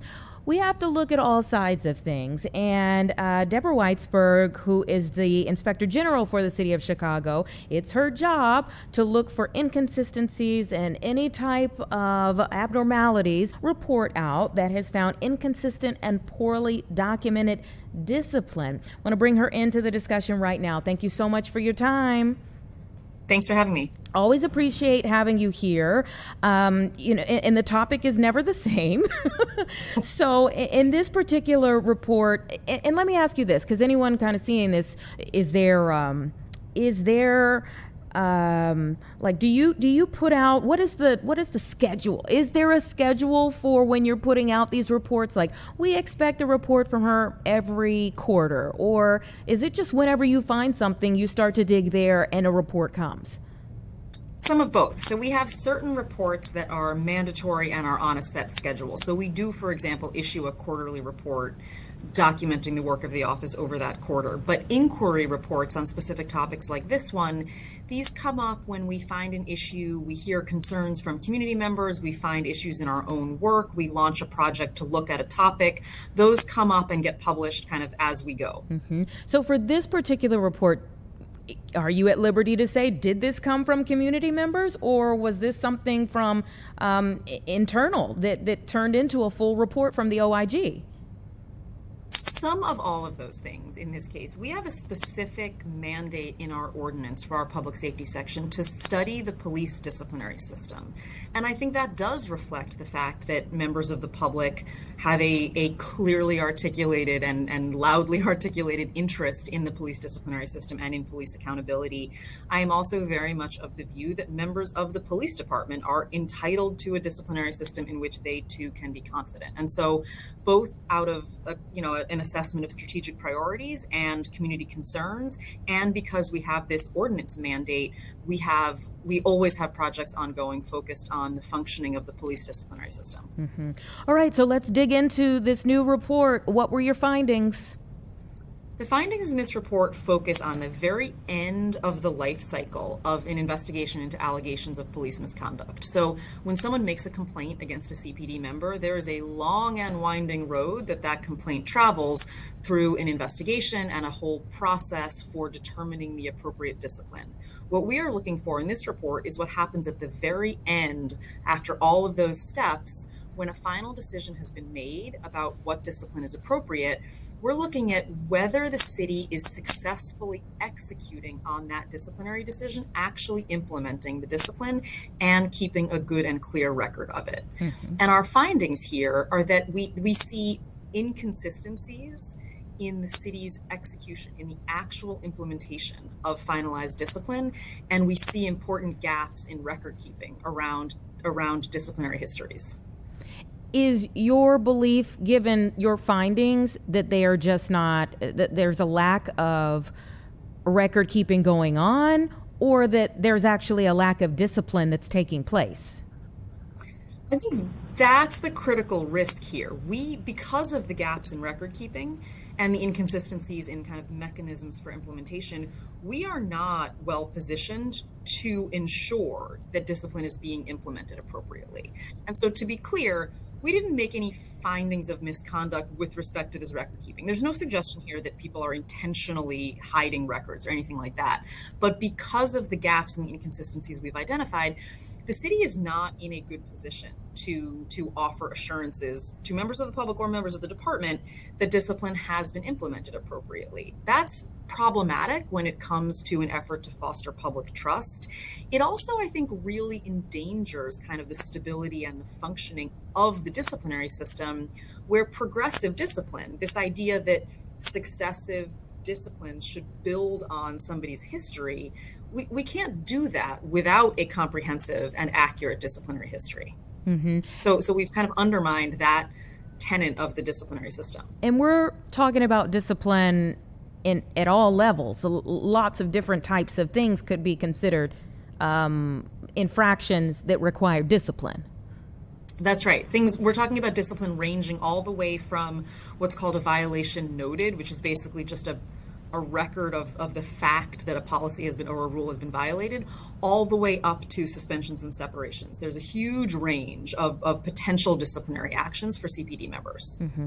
And so one of the other things that I think this leaves the city open to are lawsuits. If you can't go back and say, no, we did X, Y, and Z once this happened. I think that's right. And I think maybe even a little bit more broadly than that, comprehensive and accurate disciplinary histories are one of the things that the department should be using to make risk management decisions and to identify training needs and to do kind of the early intervention work around with officers that is good and appropriate and necessary and not for nothing required by the consent decree. Yeah, and I wanted to talk to you about the consent decree. Let's dig a little deeper into that. So where does this fall into the consent decree? What is required as a result of the consent decree versus what we're seeing right now? I think one important difference between those two things in my mind is this question of risk detection. So the consent decree requires the city to implement a kind of data system which has a number of different inputs which can be used to assess risk and to kind of identify the need for interventions with officers who might be at a high risk for misconduct. And where one important input of that analysis is a disciplinary history, it's absolutely vital that we have comprehensive and accurate disciplinary histories. Mm-hmm. And as I'm reading through, your release this morning, one of the things that you found that kind of raises a major, the whole thing obviously will raise eyebrows, but is that you found incomplete records for CPD members using options to suspension. Explain what are options to suspension. This is an interesting little corner of the system here. So options to suspension are this idea that at the discretion of the department, so that is to say, not at the discretion of the member being disciplined, but the department can decide whether a member is eligible to exercise these options. And those options mean that instead of serving an unpaid suspension, a member who has been assigned a suspension as a disciplinary action can burn accrued compensatory time instead. So you basically can burn vacation days instead of taking an unpaid suspension. That's important here for a number of reasons, including that can complicate the record keeping. If somebody is never actually taking days off, never taking unpaid days, it can be hard to identify a disciplinary suspension on their record. It also means that a member who has been suspended, let's say a member is found to have committed some act of fairly serious misconduct and gets a 30-day suspension. If they are allowed to exercise these options, and if they do so, then there is never a break in their time off the street. Mm-hmm. So, borrowing from kind of criminal justice theories of punishment, we are not accomplishing the kind of incapacitation purpose of punishment. That is to say, we are not getting that member off the street for 30 days. Instead, they're just burning 30 days of vacation time. Mm-hmm. Do you think that some of this has to do with recruitment and retention?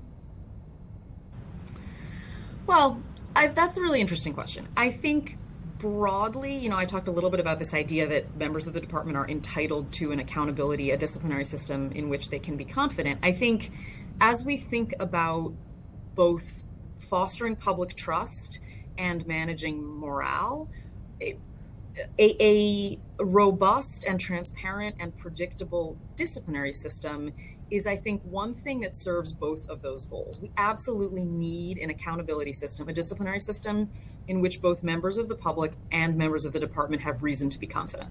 Mm-hmm. So once you bring forth your findings, remind everybody what happens from there. So the first thing that happens is that the city departments to which we have made recommendations respond in writing. And then we publish those responses along with our original report so that whole conversation is sort of out in the light of day. Mm-hmm. In this particular case, Much of the response that we got focuses on the fact that in the years since the period of inquiry, the period of time we were studying here, the police department has adopted a new information management system, a new case management system. And I think that really the gist of the response we got is that that system has kind of solved the problem.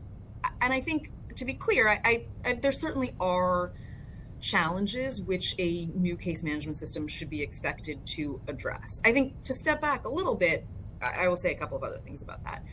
This is something of a historical analysis so that we were able to capture for the cases during that period of analysis the whole story as it played out all the way to the end. It takes a very long time for these cases to kind of work their way all the way through the system. And so what we looked at here is a population of cases that resolved long enough ago that we could kind of see the whole tale. In terms of the disciplinary history piece of this, even if a new case management system means that nothing goes wrong kind of from today forward, I think that still leaves us to reckon with the fact that we have thousands of active CPD members on the street for whom we do not have or cannot ensure that we have comprehensive and accurate disciplinary histories. Yeah, that could be problematic for sure. What was your period of analysis? It runs up through 2021. And when did it start? I believe it's 2016. 2016 to 2021. So I just think I asked that because I think it's important for people to understand, when we get this report December 16th of 2025, we're not talking about findings from December of 2025. Absolutely. And again, that is so that we could see sort of the whole history, the whole tale of these cases as they played out. So it is possible that things have changed, as you said, in their response to you, that things have changed, and maybe that even before the report came out, they recognized some of the issues, and maybe they're corrected by now. I think I take the departments at their word, and I think the notion that we are in better shape now with disciplinary cases being resolved today, I think that's good and hopeful. I think, as I say, that still kind of leaves us to reckon with the disciplinary histories for still active members. Absolutely. I mean, and yeah, the hope should be that things are on the up and up at this point in time, and that you putting this out makes them look back at it again and just make sure that it's tip-top shape, because it is super important that we understand those things. Whether someone is continuing to work on the department, we should know what their disciplinary history is, and should that person move on to another department, that becomes a part of the issue. If there's no accountability, there's no record of discipline from one department if they transfer to another department one day. Absolutely. Thank you so much for your time. We appreciate it. We'll call you back when the next report comes out. Thanks very much. Thanks for having me. All right. Happy holidays to you. Take care. 3:00 right now. We're going to take a quick break, and then I'll set you up for this last hour of Chicago Live.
3:02, everyone. Thanks so much for being here in our 3 o'clock hour, our final hour of Chicago Live today on this Wednesday. And let me kind of tell you a little bit about what you can expect in this hour. We're going to call up our own Tia Ewing. She's going to come up and talk to us about the report that she's working on for this evening. It's a pretty complicated view of a crash that took place in our area.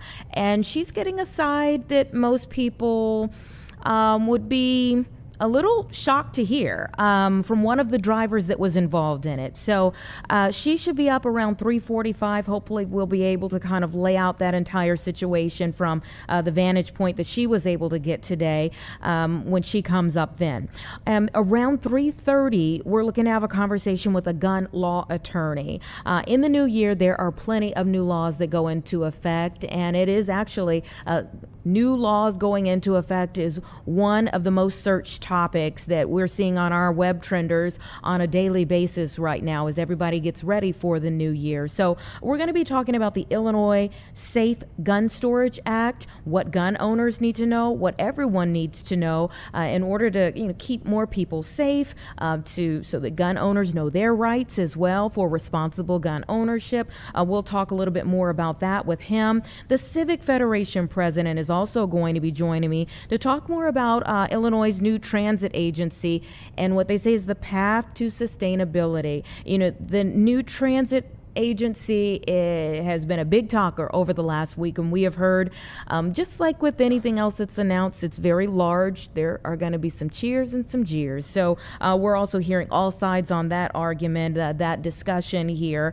So we'll be bringing in the Civic Federation president to talk a little bit more about that with Illinois Senate Bill 2111 that passed the General Assembly in October, right at the end of October. But first, a part of my discussion with the Mag Mile Association was about JPMorgan and Chicago's first ever JPMorgan Financial Center that's getting ready to open up. It was a major announcement that was made right along the Mag Mile as they look to revitalize the Mag Mile to what it once was and maybe even be better than it ever has been. Maria Holmes, the regional director for Chase, is joining me now to talk about the big announcement. Thank you so much for your time. Thanks for having me, Anita. So tell us about what's coming. What's new? Oh, it is so exciting. We are opening a new location on Michigan Avenue at Pearson, across from the iconic water tower, 2 stories, over 11,000 square feet, and it is going to be beautiful and not like any bank or branch you have ever seen. How so? Well, the first floor is going to be a Chase branch, one that'll serve both people from the community and people who are visiting our revitalized Magnificent Mile. And on the second floor, we're opening a JPMorgan Financial Center. A JPMorgan Financial Center is a location that will have concierge banking experience for clients with $1 to $5 million. So they'll have a team of relationship managers, a concierge experience, and it will all be based in financial planning. Tell me a little bit about, you mentioned financial planning, some of the services that would be provided. Absolutely. We'll have, of course, banking, lending, business banking services, wealth management, all at an elevated level for clients in the $1 to $5 million space. The $1 to $5 million client is a growing client segment. It's also one that tends to be underserved. And with our JPMorgan Financial Center offer, private client offer, we are going to bridge that gap. Why the Mag Mile? Oh, Anita. So, I'm a Chicago girl. I grew up in Chicago, went to Chicago public schools, live in Streeterville, and the Mag Mile is a world-class retail address. And that corner where we'll be positioned at the water tower, the historic water tower, means so much to people from Chicago. That location has been vacant post-COVID, and we are so proud to be able to build there, to support Chicago there, and to show that JPMorgan Chase has been building in Chicago with Chicago for 160 years, and we are continuing to community build. And I can't imagine a better location than Pearson and Michigan Avenue. I love your passion. Let me say that. I absolutely love it. And the Chicagoan in you comes out in giving that, passion to the world about what you all are getting ready to bring to the city. Why now? Why not now? This is the perfect time to build. We've been doing optimization of our branches, making them ready for the future. It's time to build a world-class, state-of-the-art offer. Michigan Avenue is coming back to life, and we want to be a part of that revitalization. Mm-hmm. And what does it mean to you to be a part of the revitalization? Oh, it means the world to me to be a part of it. I think about taking the Blue Line train downtown and the Sheraton Avenue bus to Michigan Avenue as I was growing up. And when I think about what the future and what my children and grandchildren and great-grandchildren will have an experience in Chicago, it makes me feel proud, very, very proud to be a part of this firm and to work for JPMorgan Chase. Yeah, that's so huge, for you personally and for the business as well. When we talk about the concierge service, and you were saying that $1 to $5 million group of people who it would serve, what does that say about the area on the Mag Mile? Oh, it says that the area on the Mag Mile serves a community that is affluent. It shows that we've got people coming in from around the world to visit this city who will see and be able to use these facilities. And I think it's really important to note that while we're building a financial center, a JPMorgan Financial Center on the second floor, the first floor will host a Chase branch because we are committed to being the bank for all. Mm-hmm. And we're building this location for all Chicagoans and all customers. Everyone is welcome. Is this a part of what's happening nationally, or is there growth that's happening nationally that compares to what we're getting ready to see in Chicago, or was Chicago just the shining city? Well, I like to think Chicago's the shining city, but it also is growth nationally. We have about 20 JPMorgan financial centers that we opened over the course of the last year. Chicago is unique in that we're going to have the Chase branch on the first floor and the financial center on the second floor, which allows for fluidity. It allows for access as clients are growing with JPMorgan Chase. And this is something I think is an opportunity nationally. This $1 to $5 million client space is underserved, and it's an area then that we can develop from both a business perspective and a community offering, community development perspective. Now, I have to ask you, there's a lot of conversation about the city budget this week, and will be for the next few weeks. Is there anything in there that's concerning to you as you all get ready for this massive project? There's nothing that concerns us for this project. This is actually the second massive project that we've endeavored on in the last year. I'm sitting here at our 10 South Dearborn flagship corporate center, and this also is undergoing a massive renovation. Oh. And so JPMorgan Chase has no concerns. We are invested in the city. We're Chicago's bank, and we plan to be here. It's been 160 years. 160 plus years going forward. Love to hear that, and we really look forward to the expansion. Can't wait to see it all when it comes to fruition. Thank you so much for your time, and happy holidays. Thank you for having me, Anita. Happy holidays to you also. All right, you take care. It's 3:12 right now. Let's take a 2-minute break, and we'll be right back.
Welcome back, everyone. 3:15 right now. When when we come to the end of the year, as we were speaking about just a few moments ago, like new laws are always a big concern that are coming up in the new year, and also new things just in general that are coming to our area, whether it's the city of Chicago. You heard us a moment ago talking about the city budget.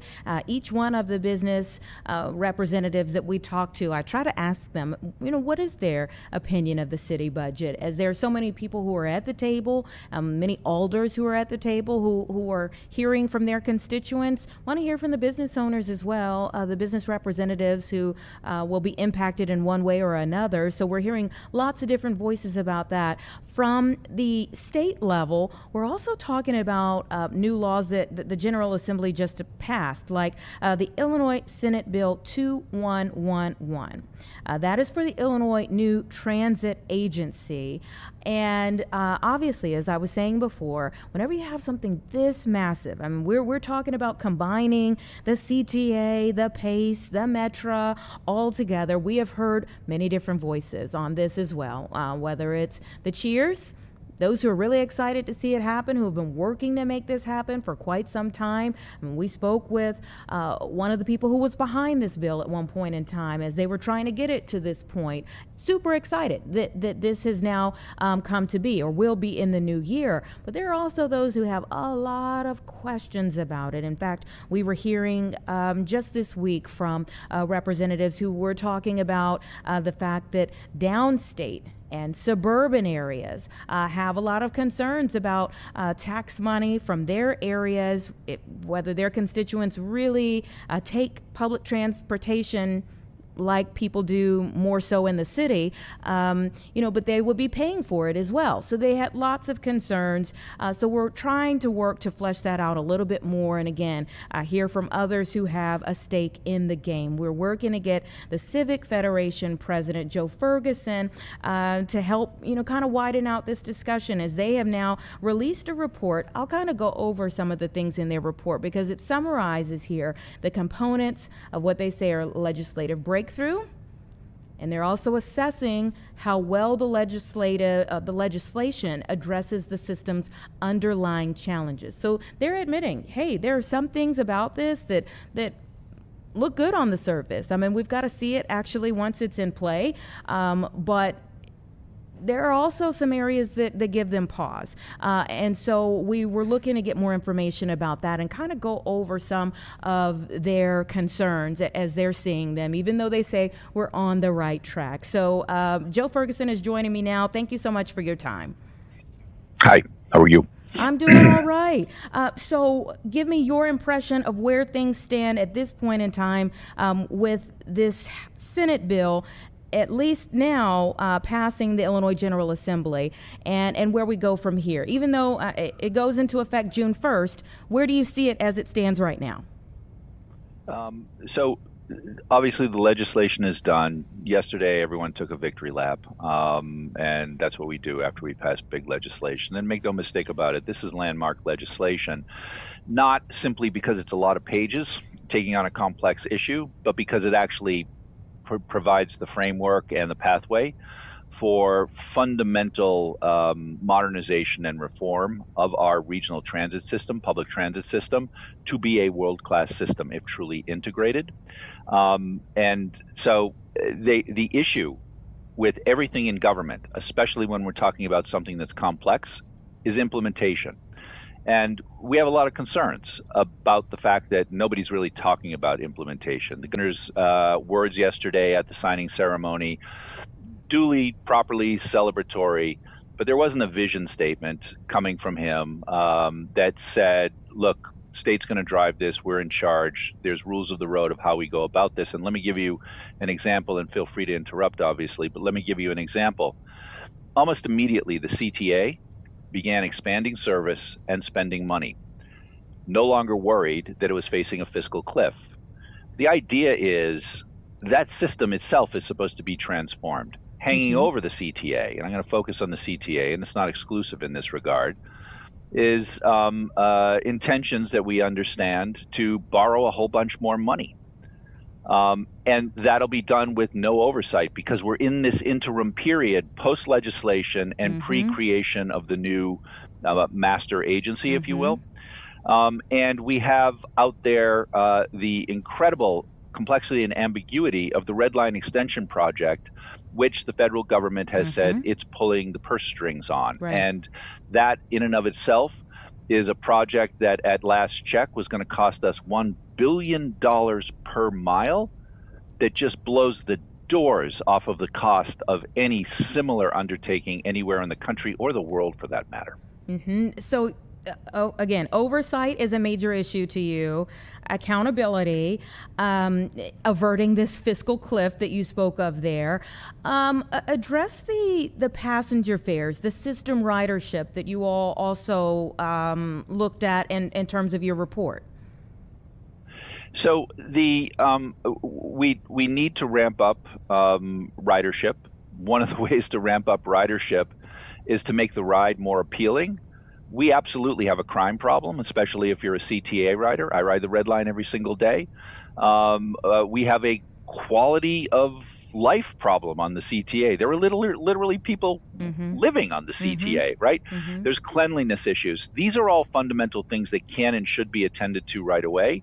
And the notion of there being no longer this fiscal cliff means we can lean into actually those immediate quality of service and quality of environment issues, which we should. But Anita, the bigger thing here is literally at this moment, no one's in charge of where we're going. And it's unclear who is going to shepherd this. There's the Illinois Department of Transportation. department head, incredibly talented public administrator. She has a full-time job. It's going to require hiring somebody or bringing somebody on board that makes this their full-time job. We don't have that person. We don't know who's going to select that person, whether it's going to be someone that actually has the authority of the governor's office. And then beyond that, we're going to have to bring on board a whole array of expertise of people from technical areas and policy areas who know what needs to be done to actually bring these together into an integrated world-class public transportation system. That's specialized knowledge. We have no idea right now what's happening or who's in charge. And have you brought that up to the governor that, hey, okay, we're happy that this passed, but where do we go from here? Conversations that are being had among all of the constituent players. And, you know, that's where political niceties come into play. Mm-hmm. And everybody was entitled to draw a breath and take the moment of celebration, but that's done. On to the next phase. And so, and actually we were looking to see, we and others were looking to see if yesterday's signings statement and celebration came with a statement of vision about where we're going and how we're going to do it, and the notion of, you know, who we're going to bring in, not necessarily the name of a person, but the notion that there is going to be a transition committee. It's going to be constituted of these types of expertise, these types of stakeholders, for the purpose of actually starting to formulate this larger thing, because it has to be done in stages. And most of all, and this goes back to your thank you for capturing the notion of accountability, which is going to require some form of monitoring, both inside and outside, is this. There's too much time between now and when NEDA, the new agency, is fully constituted, for us to expect that everything is going to go just fine in the meantime in a way that doesn't make that new agency's job even harder. And the first rule needs to be do no harm, and nobody's watching the shop yet. So were you a proponent of this bill from the beginning? The Civic Federation has worked with a coalition of civic organizations, transportation groups, stakeholders across the board, in the city, regionally, policymakers, as part of a couple of reports that have been issued on the need for this, how it would be funded. And then ultimately, the legislation, although the way that the legislation came together, Springfield being Springfield, was a bit mysterious and all at the last minute. And that was one of the things that needed to be done once the legislation was passed, which is, okay, let's turn on the lights. What just happened here, and figuring it out in terms of a baseline, and then figuring out what we need to do from there to start to fill in the space. Yeah. So you saw the need for a revitalized transit system. No ifs, ands, or buts about it. Chicago, if Chicago is the Chicagoland region, including the collar counties, are to optimize all of its core strengths economically, institutionally, culturally, in order to recover its standing as a world-class city, it absolutely is in overdue need for an integration of all of these component parts of our public transit system. So absolutely yes. And in hearing from people in the suburbs or downstate, what were the Civic Federation, how did you respond to their cries for like, hey, wait a minute? So we're not a lobbying organization. We're a research organization. We're nonpartisan. We do the research. It points in a direction, and we say what it is that we see along with others. I will say about those in the collar counties and those downstate, some of that is just the politics of any legislation in Springfield, which is primarily oriented to the benefit of Chicago and the Chicagoland region, right? There's a stronger case that needs to be made. But the other part of this actually ties into some of the things that I hope I'm articulating here, which is this can't be money for nothing. And what we don't see yet is actually how this thing is going to be put together and who is in charge. And to the extent that there is concern from, say, the Senate Majority Leader, John Curran, about this, those are real concerns. Those are legitimate concerns. And the way to best attend to those concerns is actually to begin to lay out the vision, begin to put us all in a place of understanding as to who's going to lead it, what a timeline is going to be, what the sequence of steps is going to be, how it's going to be monitored, and how it's going to all be transparent and accountable. Yeah, and that transparency is so important. You, as a civic federation, also brought up the sustainability of funding sources. Yes, and so there are a couple of categories of funding, and it was and the funding issue was the most complicated thing that was done at the last minute, and actually came together because the governor utilized the influence and the authority of his office to actually force everybody into kind of a collective compromise. And so it's a collection of a number of different sources or pots of money, and a couple of them aren't necessarily fully stable. If the economy dips, that fund source is going to dip. And so the question is that draw, the way that it is described from those pools, something that we know that we're going to be able to rely on year in, year out? Or do we have to actually look at those funding sources and recalibrate them in some measure going forward, which is one of the things that the Civic Federation and other groups and the so-called PART report that was put out by the Chicago Metropolitan Agency for Planning said needs to be done. And the notion in that report was we need sales tax reform, so that the base for sales taxes can be broadened to services. The rates for everybody can be lowered, but it would be a much more stable source of funding. And another component of this is part of the draw here for purposes of the transit reform itself comes from a fund that historically has been used for purposes of road building and road maintenance, and we don't want to neglect that either. So there are complexities to still be worked out, and there's relationships behind all of those complexities. Yeah, I remember in the early stages of this bill that aspect, the road fund came up in terms of, okay, do you look at the road as the actual road, or do you look at the road, should it be looked at as transportation throughout the state?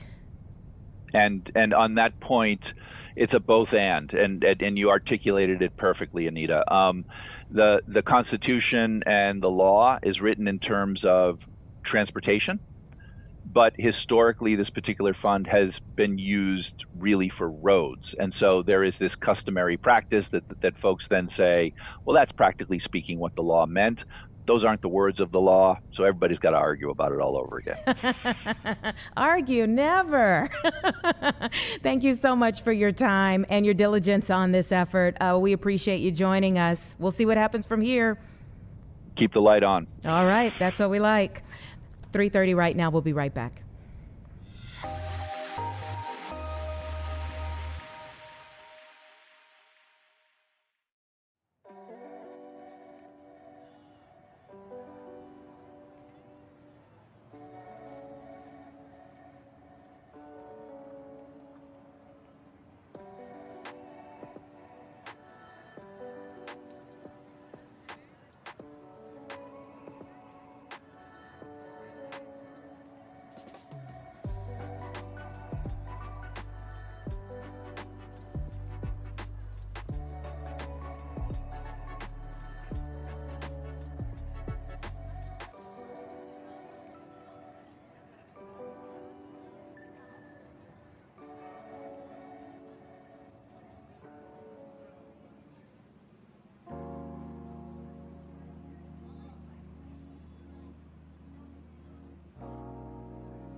Welcome back, everyone. It's 3:32 right now. We want to take you right to Providence, Rhode Island. There's a press conference going on as we get an update about the Brown University shooting investigation. It's a combination of really impressive work by, vector experts in various forms of modern law enforcement techniques. I have a second question, Brown. So I asked this question out of deep respect, but I asked it for a lot of parents who are frustrated who reached out to me, so please keep that in mind. And they want to know how a school with a $9 billion endowment does not have cameras on one of the older buildings at the edge of the campus where this happened, not even in the front door, who's coming and going. Now they asked this question knowing that the shooter may have done whatever he wanted, but the cameras, A, would have deterred, or B, captured a better look at them, and we wouldn't be here today 5 days out. I want you to explain that because there's a lot of parents who are wondering, where are you investing your money? Yeah, I appreciate that question, and I want to reiterate, as our president did, that supporting our students and communicating to the parents, to our community about our support is of utmost importance. We have 1,200 cameras located throughout the campus. We don't publish the locations of the cameras. That would give a map to somebody to evade detection on the cameras. So that would be counterproductive to do that. There are cameras in this building, and as I answered the previous question, we have turned over all evidence that we are holding at Brown to law enforcement and are cooperating fully with them. So you're saying that there's a camera, you're saying there's cameras in the building. I was told yesterday there wasn't cameras in the building. The Attorney General said, old building, no cameras, attached to a new building with cameras. I believe he said that there were two different phases of the building that might have two different levels of technology. Again, all video imagery has been turned over to law enforcement. That doesn't make sense. Amanda. I just want to say that. Okay, I have a question for the chief and a question for the FBI. How you doing, Amanda? All right, we were listening in there. Just a piece of that Brown University update on the shooting investigation at this point in time. You're hearing more frustration, really, from community members via the reporters who are there who are hearing from the community members reaching out, the parents of students who are reaching out there, in particular, as we took a piece of that, talking about what feels like a lack of security cameras on campus, but the president of the university was saying the provost there was saying they have 1,200 cameras throughout their campus. That particular building where the incident took place over the weekend was an older building and did not have as much of the security camera footage as maybe some of the newer ones would have. Again, a shooter killed 2 people, wounded 9 people in a classroom there on Saturday as many of the people in the building were doing final exams and a study group was operating there. The FBI has offered a $50,000 reward as they are releasing some new video to try to put a timeline together to find the person responsible. But as of right now, in day 5, they still have not found a suspect as of yet. So that investigation is ongoing. It is 3:36 though. Let's go ahead and bring in our attorney, gun law attorney, as we were mentioning just a short while ago about new things that are coming into effect in the new year. We were talking about the transit agency that came from a Senate bill that has gone through the process now and has the stamp of approval and will be taking effect in June. But there's also the Illinois Safe Gun Storage Act, and it goes into effect January 1. This was Senate Bill 0008. So President of the U.S. Law Shield is joining me now, Kirk Evans. Thank you for your time. Thanks for having me on. Good afternoon. Good afternoon to you. Let me ask you, from the outset of Senate Bill 0008, what were your thoughts on it? Well, it's basically legislatively encouraging people to do, probably the right thing to store firearms so that they can't get access to children. But as always, when you do this, you have a lot of overshoot, right? You have situations where folks, have no legitimate danger whatsoever. They've got a son who's been hunting since he was 3 years old and has no difficulty whatsoever with the firearm. But now suddenly, leaving your gun on the table turns that parent into a criminal. So it's got a lot of tricks and traps that probably, shouldn't be in there. Yeah, talk a little bit more about that aspect of it. Are there more concerns that this law criminalizes responsible gun owners? I mean, the example you gave, if you're leaving it out on the table and you have minors in the house, that wouldn't go under like responsible, maybe under that term, but does it criminalize responsible gun owners?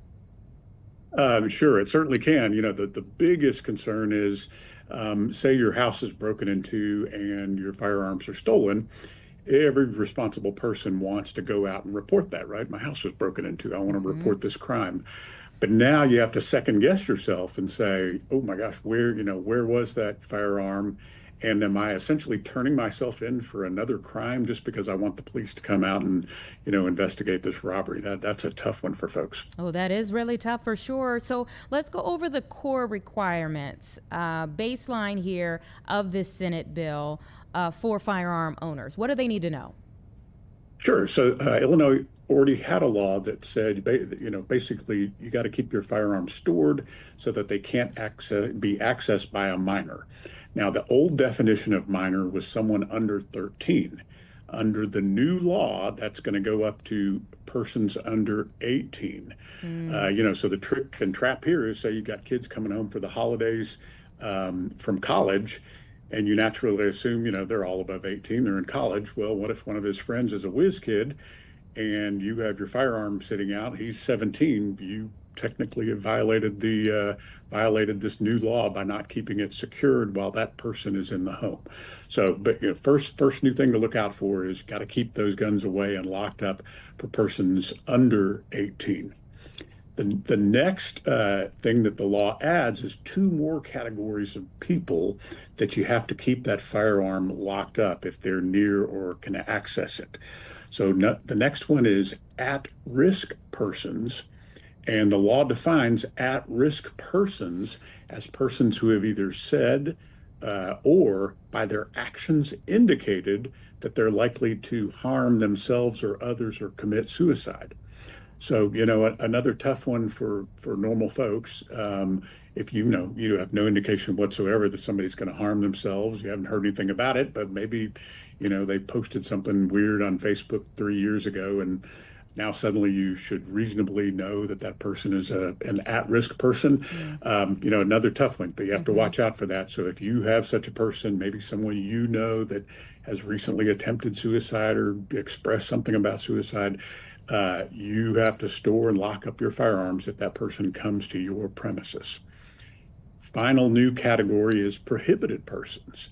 So if you know or have reason to know that a person is prohibited under state or federal law from possessing firearms, you also have to keep that firearm locked up if they're on your premises. So again, a tough one. No one's going to ever know or, know that this person has a felony, and they're not, obviously going to not try to give a gun to a felon or let them have access to it. But what if you forgot that story from 3 years ago about your nephew and he got in some trouble that you really don't understand, and they had a story about it, and that was a felony, and now suddenly or reasonably should have known that that person cannot possess firearms.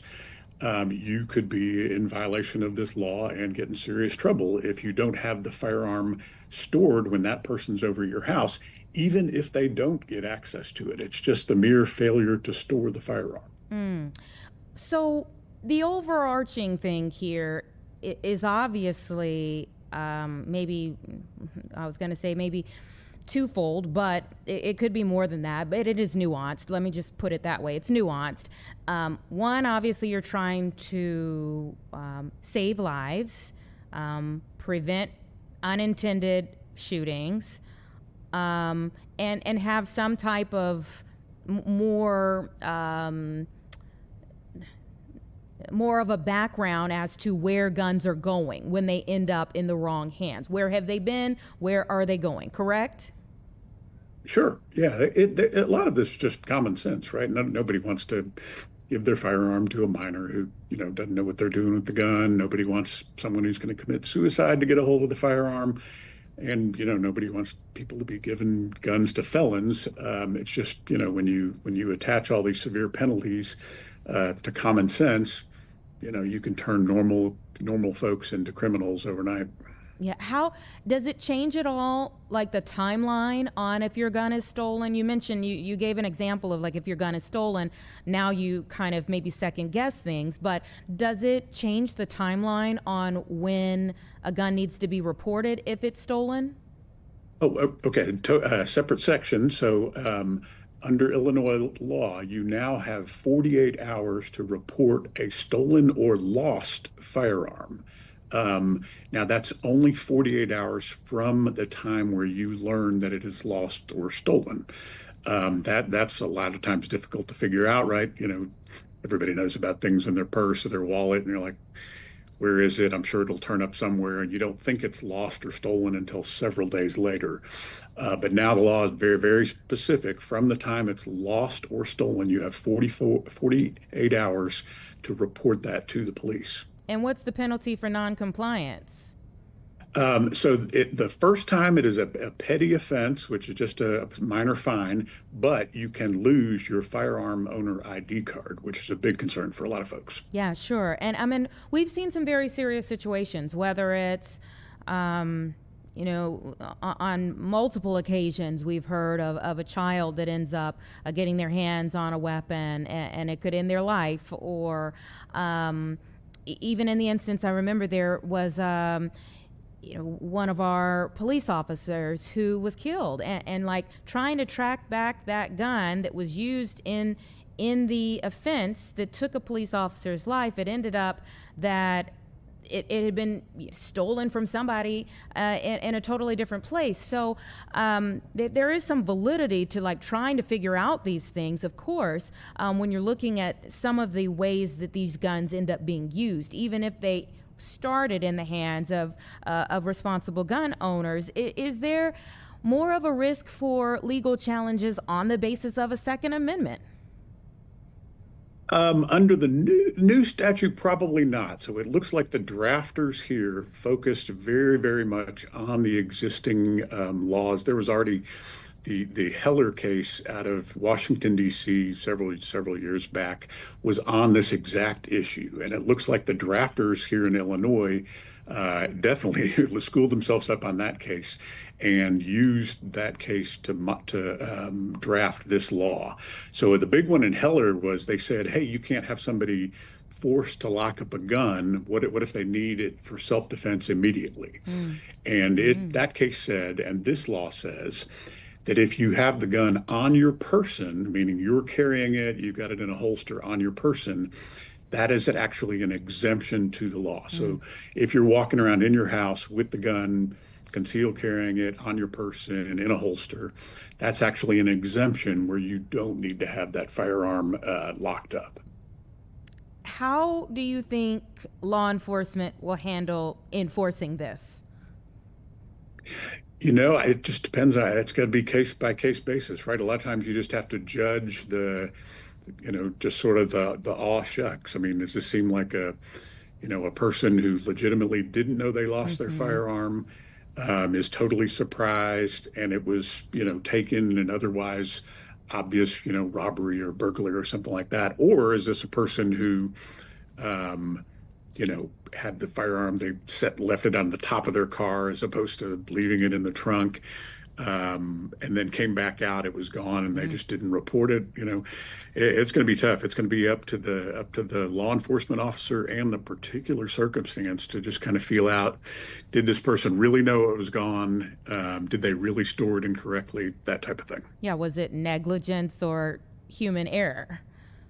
Right. Yeah. So what advice would you give gun owners right now as these laws get ready to change? First, start with common sense, right? If you're around folks, minors, who don't know anything, haven't been trained with firearms, aren't lifelong hunters, that type of thing. Keep those firearms locked up and away from those kids, and particularly anytime you have kids that are going to have other kids over at the house, so you're not going to know anything about those folks. If that occurs, got to have those firearms locked up. And then likewise, be thinking about friends and relatives and folks like that who are coming over. And if you know something about them, their past, their maybe mental health, maybe prior convictions, things like that, got to rethink all of those things. And if there's any suspicion whatsoever, let's get those firearms locked up. Yeah, it's so important. And when we look at the overall picture here, do you think this will have an impact on some of the things that we do see that it was intended to lessen or eradicate? Sure, there are folks out there that are going to take a second look at what they do. That's going to encourage a lot of folks to rethink the situations, maybe take a harder look at it, just to make sure they stay on the right side of the law. Have you heard of laws this strict in other states? Like, are we comparable to many other states?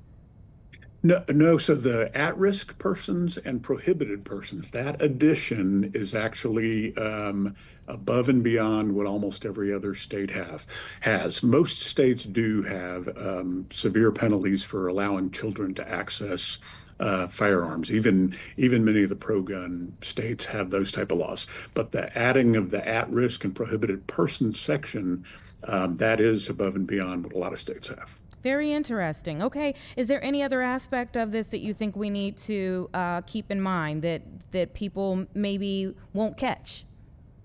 One more thing is that the penalties do go up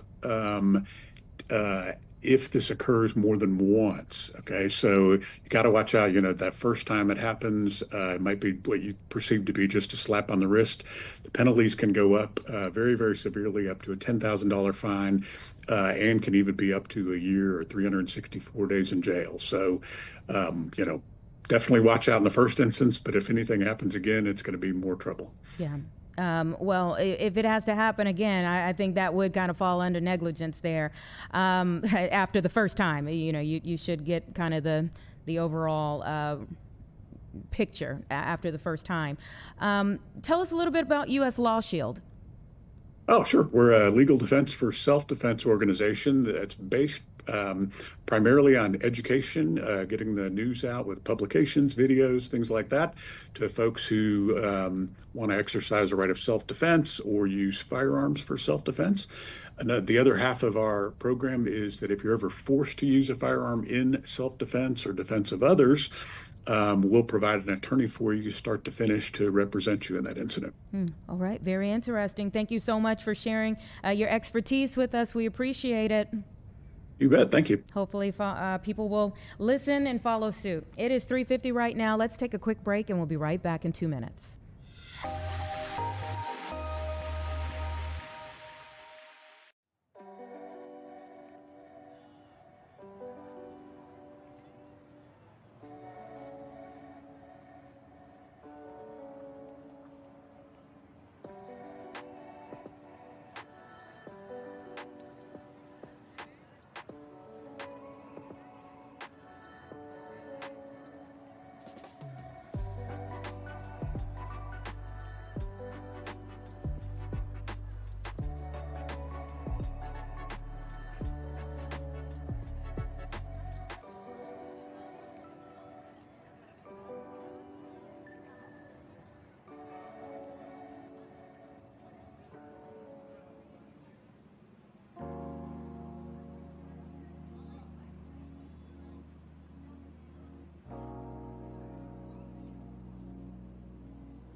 All right, just about 3:53 right now. And before we get out of here today, we're going to get a preview of Tia Ewing's piece that she's working on for First at 4.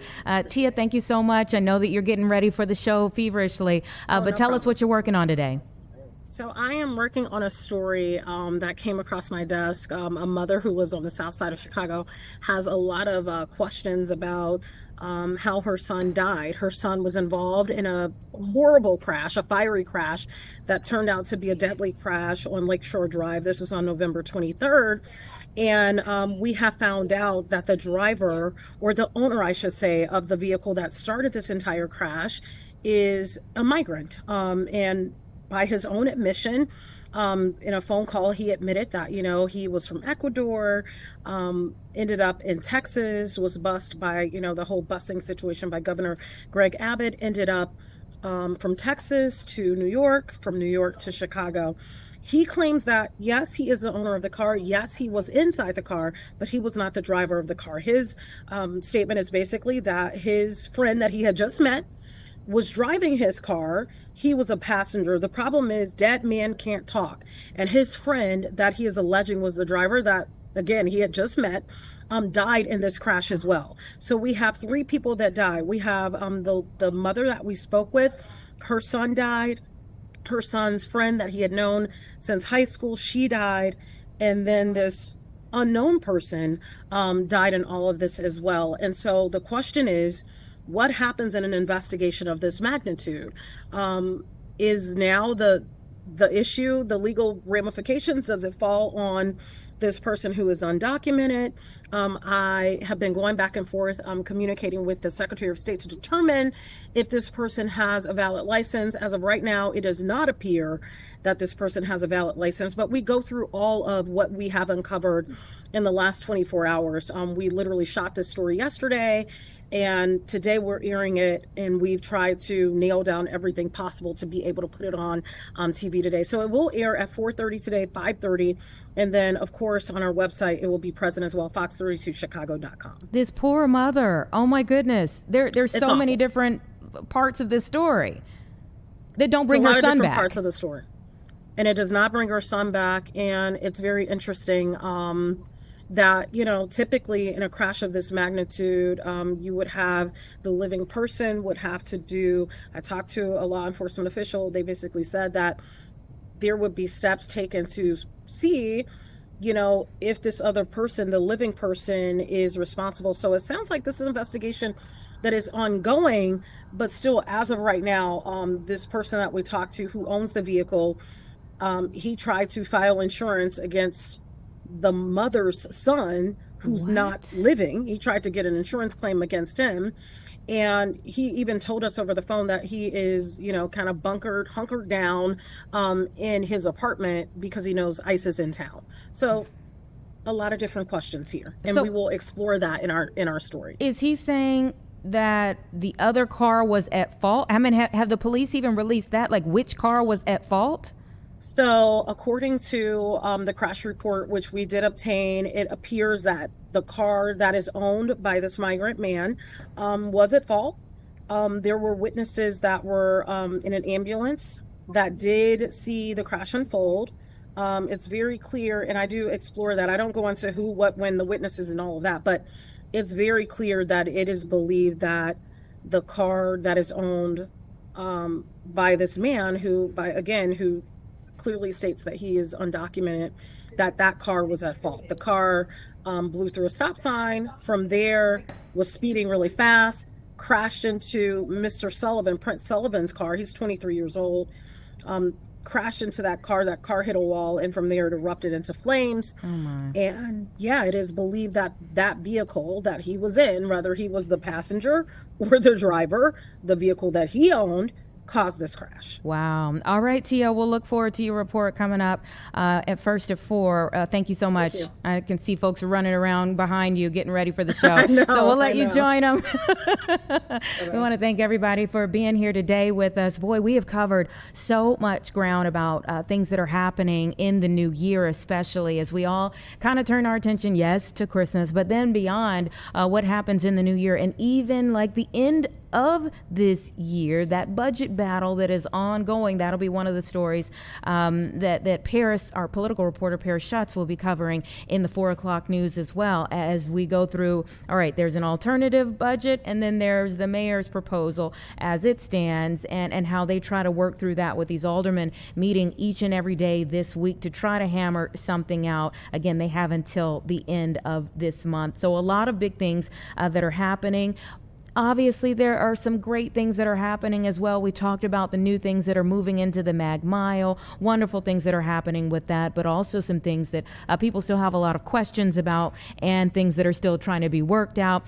So there's plenty to come on the news at 4. We certainly hope that you will be right back here with us again tomorrow from 1 to 4. We will see you from Studio 32 then.